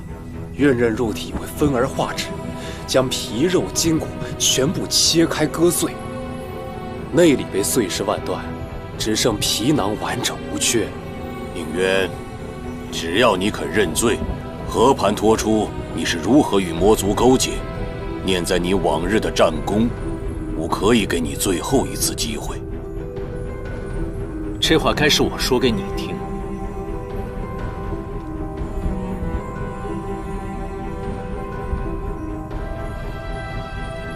等下行刑时，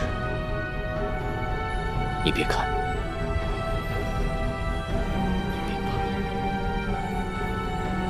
死不悔改，用刑！且慢！小花妖，你是想劝应渊认罪伏法吗？无罪之人，何来劝说之理？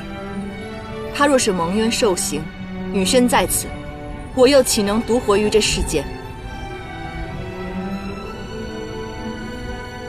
今日，我便要和他一同受刑。严旦，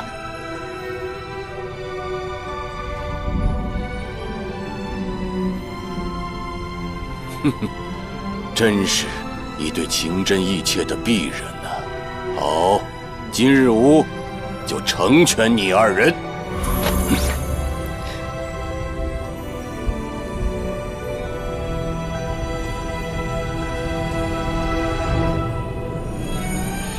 你受不住这刑罚，真是个傻子。你在哪儿，我就在哪儿。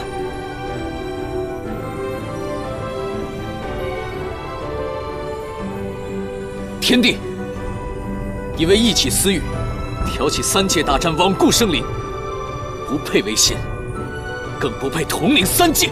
放肆！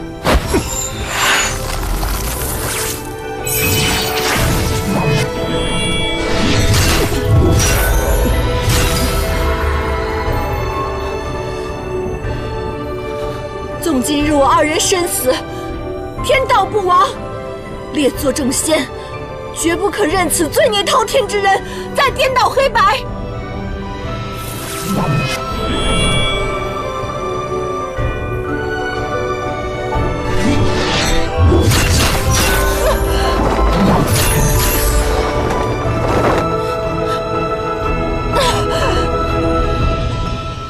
严旦，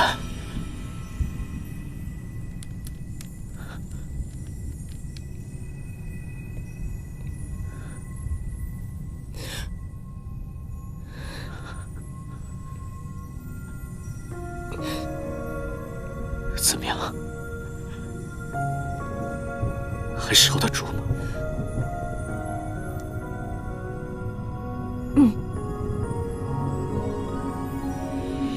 好。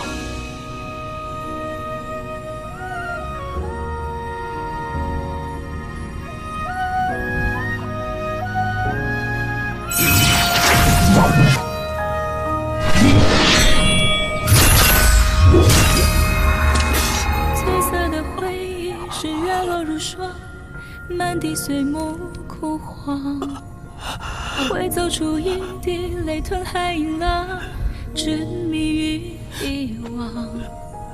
走到从此天各一方，走到你乡，回过头为我生遗忘。最绵的缘分在暗夜里藏，情字落晚香。寂寞的汤烫出思念的伤，别怕，一吻岁月凉。洗尽纤尘仍有，只是看着痛罢了。轮转中为思念疯长。一世繁华人间一场落花风，平添一池落花中，看破红尘的眼红。你是遥遥天上一捧秋月容，只感你为我剜心手心之时，一定也很痛苦。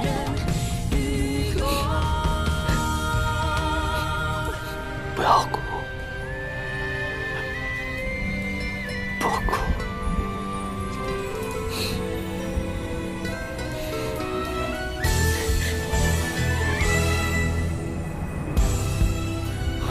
整整80道怨人，他们居然还活着，难道真是命不该绝？作为战神，这点本事还是有的。不过这第81道怨刃来自九幽深处，其威力胜过前80道之和。就算上古天神现世，也必灰飞烟灭。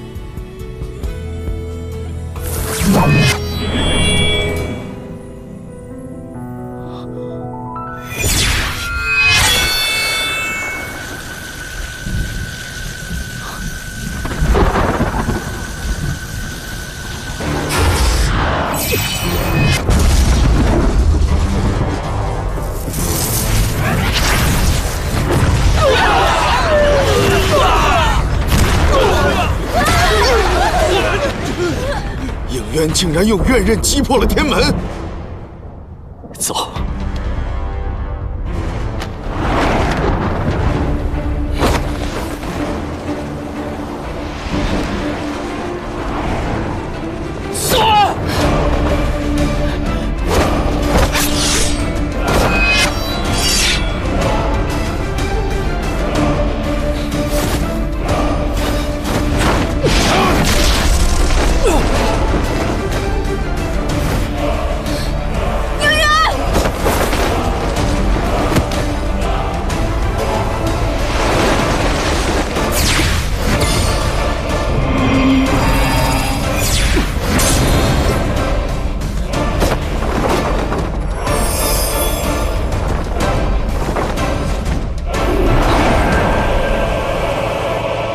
严丹，姐姐，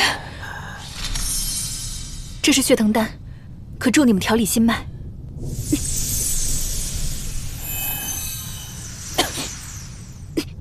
姐姐，你怎么了？你手怎么这么凉？我无事，你们快走吧。好。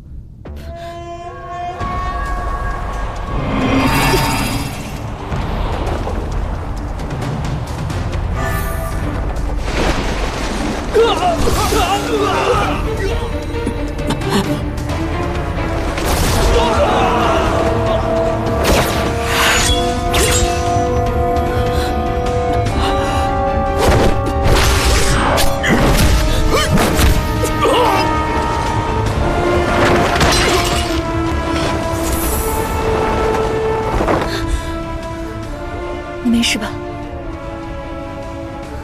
我是来助你们的。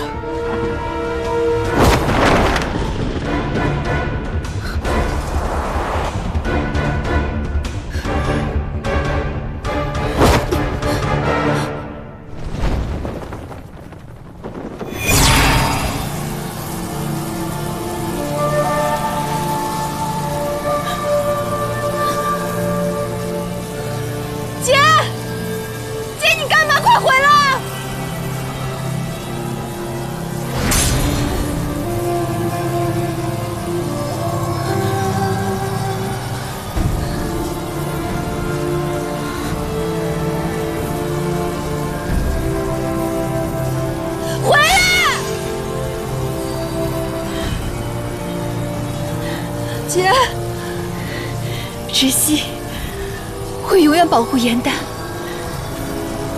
这一次一定不会食言。姐，姐，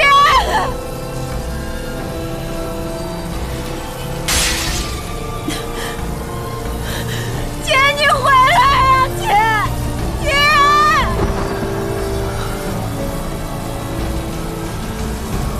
姐，我求你，我求你回来，姐姐！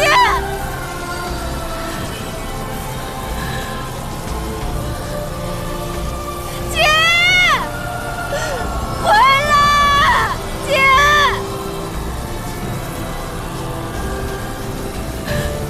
快走！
颜淡，你知道的，所有的神仙在升仙阶前都要下凡历难，是要经历人生8苦的。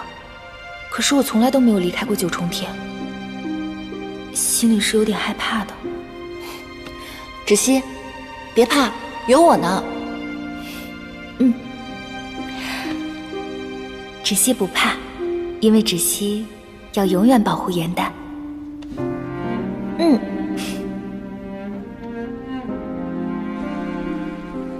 我把仙血全都收集回来了，我的惩罚便是芷溪跟颜淡从此以后再无生离，只有死别。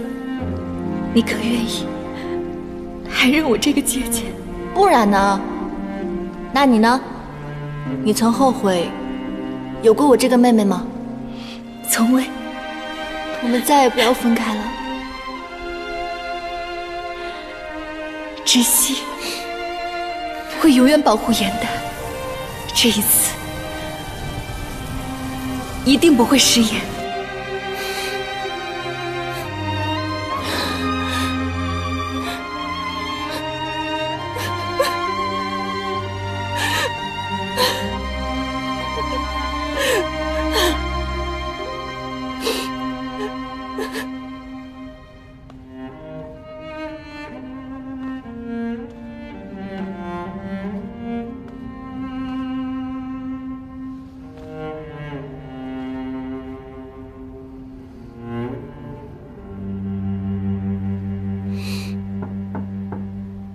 颜淡，是我。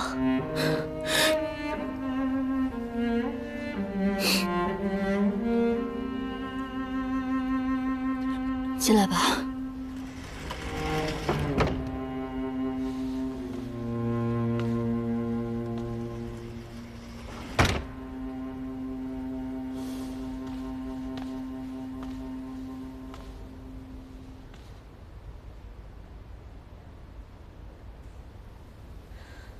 颜淡，对不起。若我没有替天地做为证，你们不会遭逢此难，芷溪仙子也不会牺牲。我因一己私欲伤害了你们，此事万死莫赎。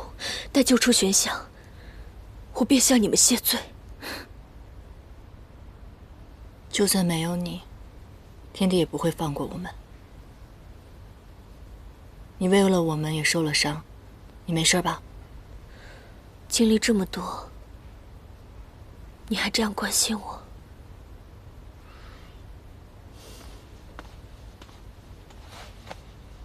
颜淡，以后我可以做你的姐姐吗？我想替芷溪照顾你，保护你。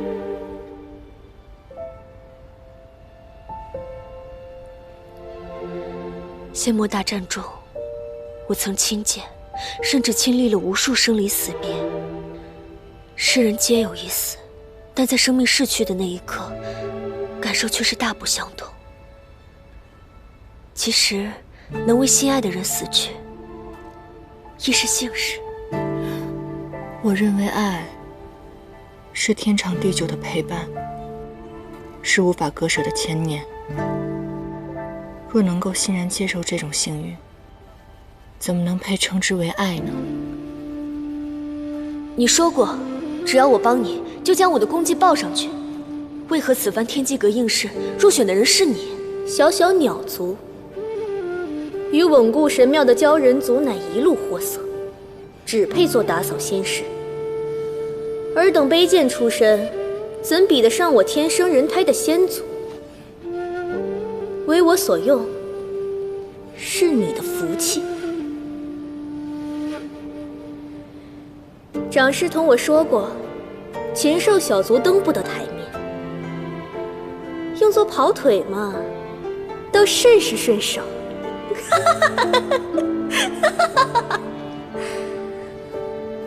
其实啊，长师从未考虑过晋升你。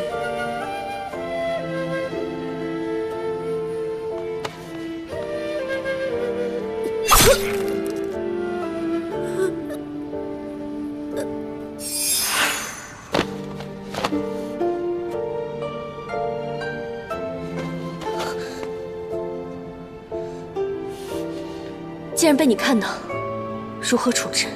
悉听尊便。以出身论人者，死有余辜。既要毁尸灭迹，便应该做到天衣无缝。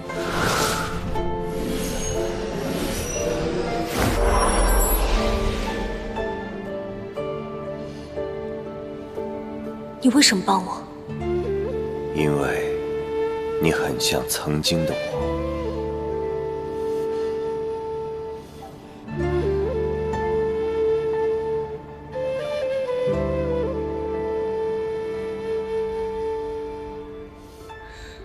世间每一种爱是不一样的，你怎能断言这不是爱呢？陶姐姐，柳维阳一定会坚持到最后一刻与你团聚的，你们不会再受生离之苦。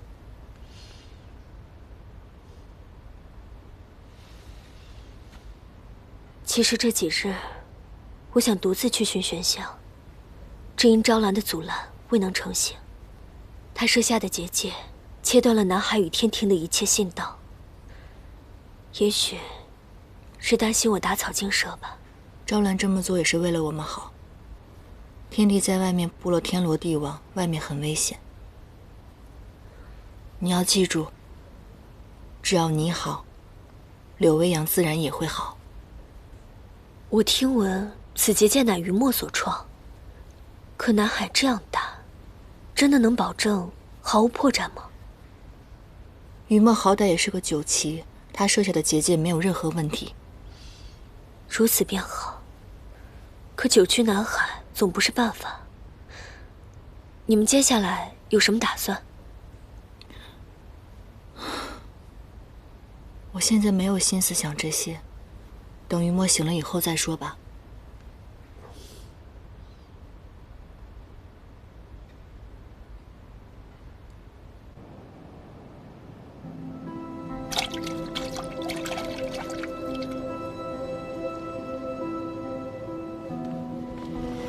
雨墨哥哥，雨墨哥哥，你别再伤害自己了。这世上没有水浇不熄的火。水熄火，火融冰，水火自古不相容，唯一的例外，便是酒旗的水火之力。我要尽力，让我的火灵被水浇不灭，方能与水灵合二为一。除此之外，别无他法。可你如此急功近利的修行，每每历尽艰辛，才修炼出一点成果。这些冰浇下去，你将从头再来。雨墨哥哥，不若徐徐图之。本来酒旗的火灵就没有那么容易修炼出来的。放在以前，修炼个几百年又有何妨？可现如今，大仇未报，门外强敌虎视眈眈。我需尽快修出火灵，重获水火之力，这样才能攻克强敌。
芷溪，她是个好姐姐。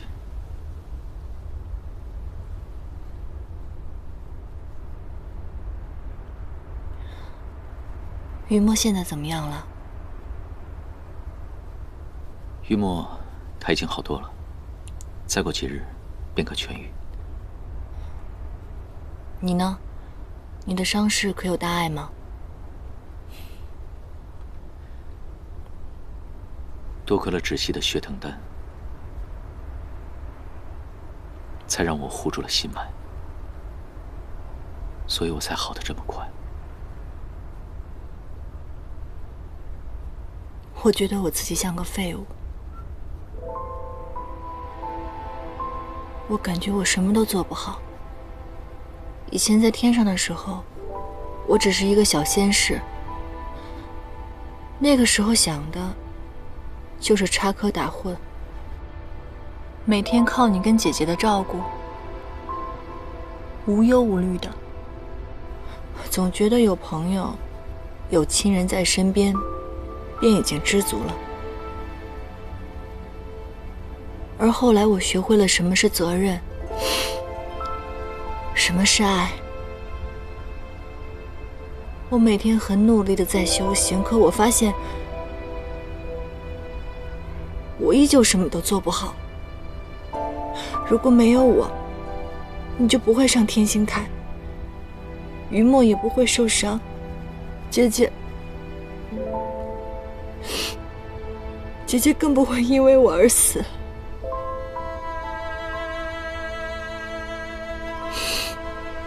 我觉得我对不起大家。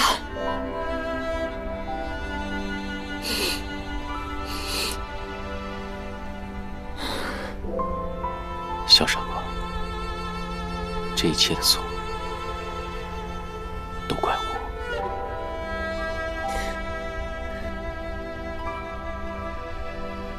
你再哭的话，就成小花猫了。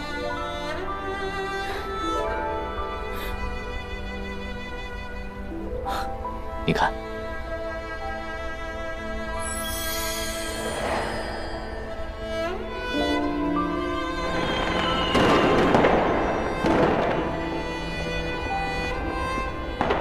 今夜不知我们在等待，也不知他在等待谁。这么晚前来，又面带笑容，多半是为了自己的心上人吧。我们海豚耳力甚好，讲悄悄话是会被听到的哦。其实我是在给姐姐庆祝生辰，姐姐从小就喜欢看烟花，我们约好每年生辰的时候都要一起燃放。你们的生辰，为什么只有你一个人啊？你姐姐呢？姐姐嫁去北海了，自那之后，我们再也没能和对方一起庆祝生辰。但每年姐姐生辰，我都会来海边燃放烟花。我们海豚是四海里最耳聪目明的妖精，无论它在哪里，都一定会看到的。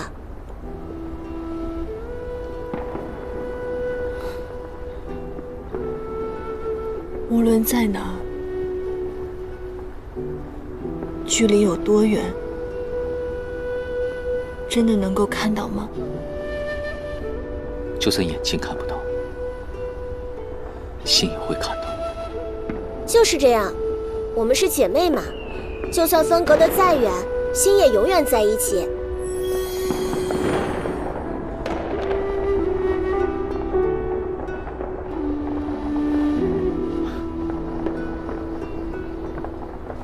想哭就哭出来吧。我跟姐姐约好了，要一起看接星星大典，可如今只剩我一个人了。我把姐姐丢在了天上，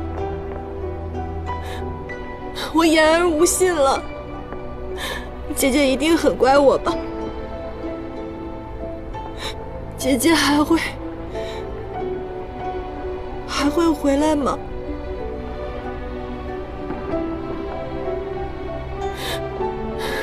从此以后，我再也没有姐姐了。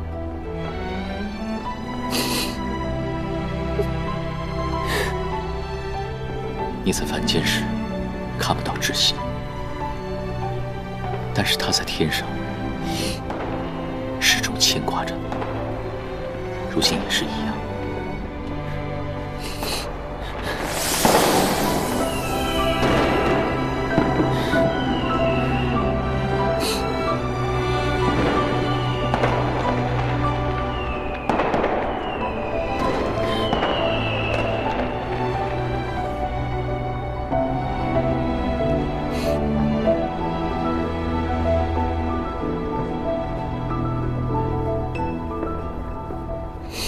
窒息一直都在，只要你想，你们便可以一起看每一场星星雨。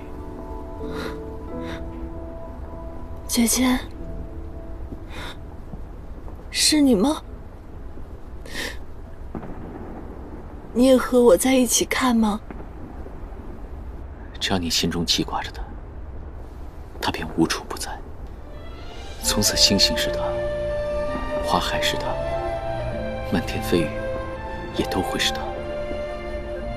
窒息护住了他自己最爱的人，死也邯郸，明哲不弯，哪怕被人遗忘，也绝不陨落。我知道你一定不会让你姐姐失望的，对不对？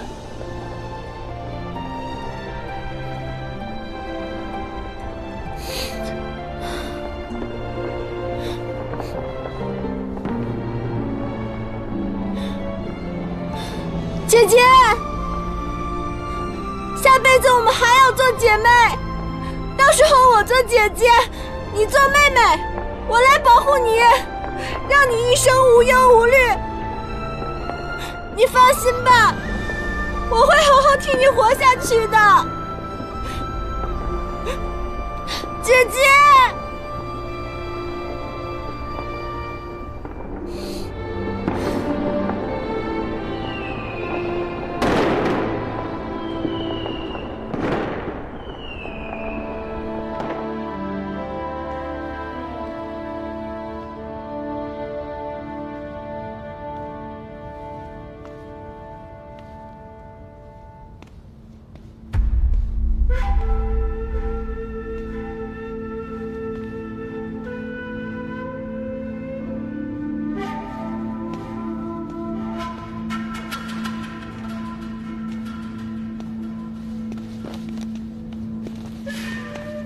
墨先生。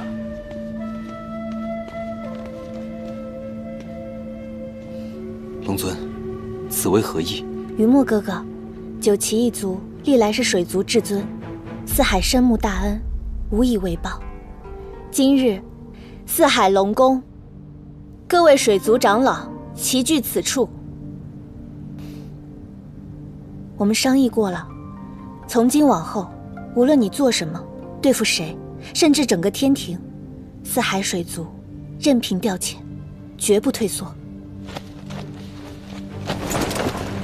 四海水族听凭调遣，为九岐而战。诸位快快请起。这是为何啊？难道不同意吗？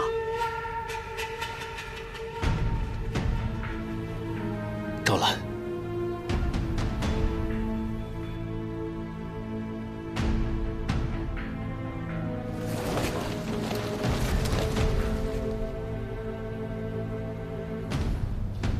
诸位，此番我被天庭追捕，全凭南海尽心护佑，我才得以安全。过往之恩，我们可以不必再提。诸位的心意，我代表九岐一族诚挚谢过。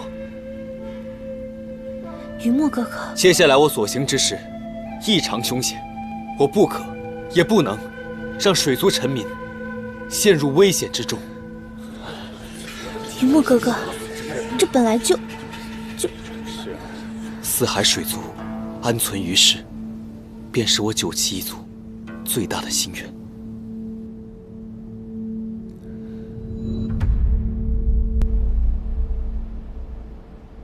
如今天帝布下了天罗地网，在破此危局之前，我们必须要查清楚一个人。陶子期。没错，你记不记得，之前在神霄宫的时候，我们撞见他疑似向外传信，而且他口口声声说心系柳维扬，可从来不佩戴他送的耳环，行为举止非常的怪异。我总觉得他对柳维扬的感情并没有那么的真挚。我去问过他，关于他和柳维扬是如何被抓，柳维扬被关押在何处，他回答的滴水不漏，但是他却过于冷静。若真想救人的话，定会回忆各种细节，而不是不断的指责自己，拖累了他。没错，陶姐姐虽然会经常来看我，跟之前的表现也并没有异常，可她对南海结界还有我们的打算，非常的关心。之前在天星台的时候，我便有所怀疑，她为了自己的爱人投靠了天帝，那为何最后又不顾自己的爱人出手相助呢？她如此行事，岂不是里外不是人了？对他既有怀疑，为何要救他离开？若陶子期是友，我们为了柳维扬理应相救；若他是敌人，我们把他握在自己的手中，便是仁政，是日后揭穿天地有力的筹码。可陶子期若没问题的话，柳维扬一日未被救出，他便有可能再次投靠天帝。所以我们日后行事，谈话更得小心谨慎，免得让他有机可乘。那日天星台大战的时候，你突然攻向天帝的腰间，有没有发现什么？他的腰带被刺破后，那里透出寒光，发出兵刃相接的青龙。我认得那把腰中剑，那是祭都星君缓亲的贴身武器。可天帝为何要佩戴已逝星君的佩剑？我曾试探过，有一次天帝不慎拂落了我棋盘上的棋子，却能不差分毫的还原。但只有懂棋之人才能做得到。但天帝他不通棋术，又从不饮酒。如今，他好像变了一个人。没错，变了一个人。之前姐姐也这样说过，说天帝自从仙魔大战之后性情大变，之前的他严肃古板，而如今他不但一再变更天条律法，甚至连刑罚都放松了，还设宴与众仙一起同乐。你们说，天帝会不会已经不是天帝了？既然那个神秘人会傀儡术，那天帝可以成为任何一个人，也就是说，任何人都可以成为天帝。我自幼受帝尊教导，之前一直不理解，心怀天地的他，为什么会变得如此贪功嗜杀？他已身居尊位，没有任何理由去残害各位帝君，更没有理由来杀我。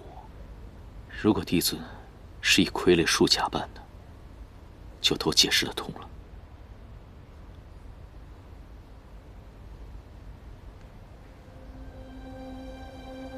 可真正的帝尊，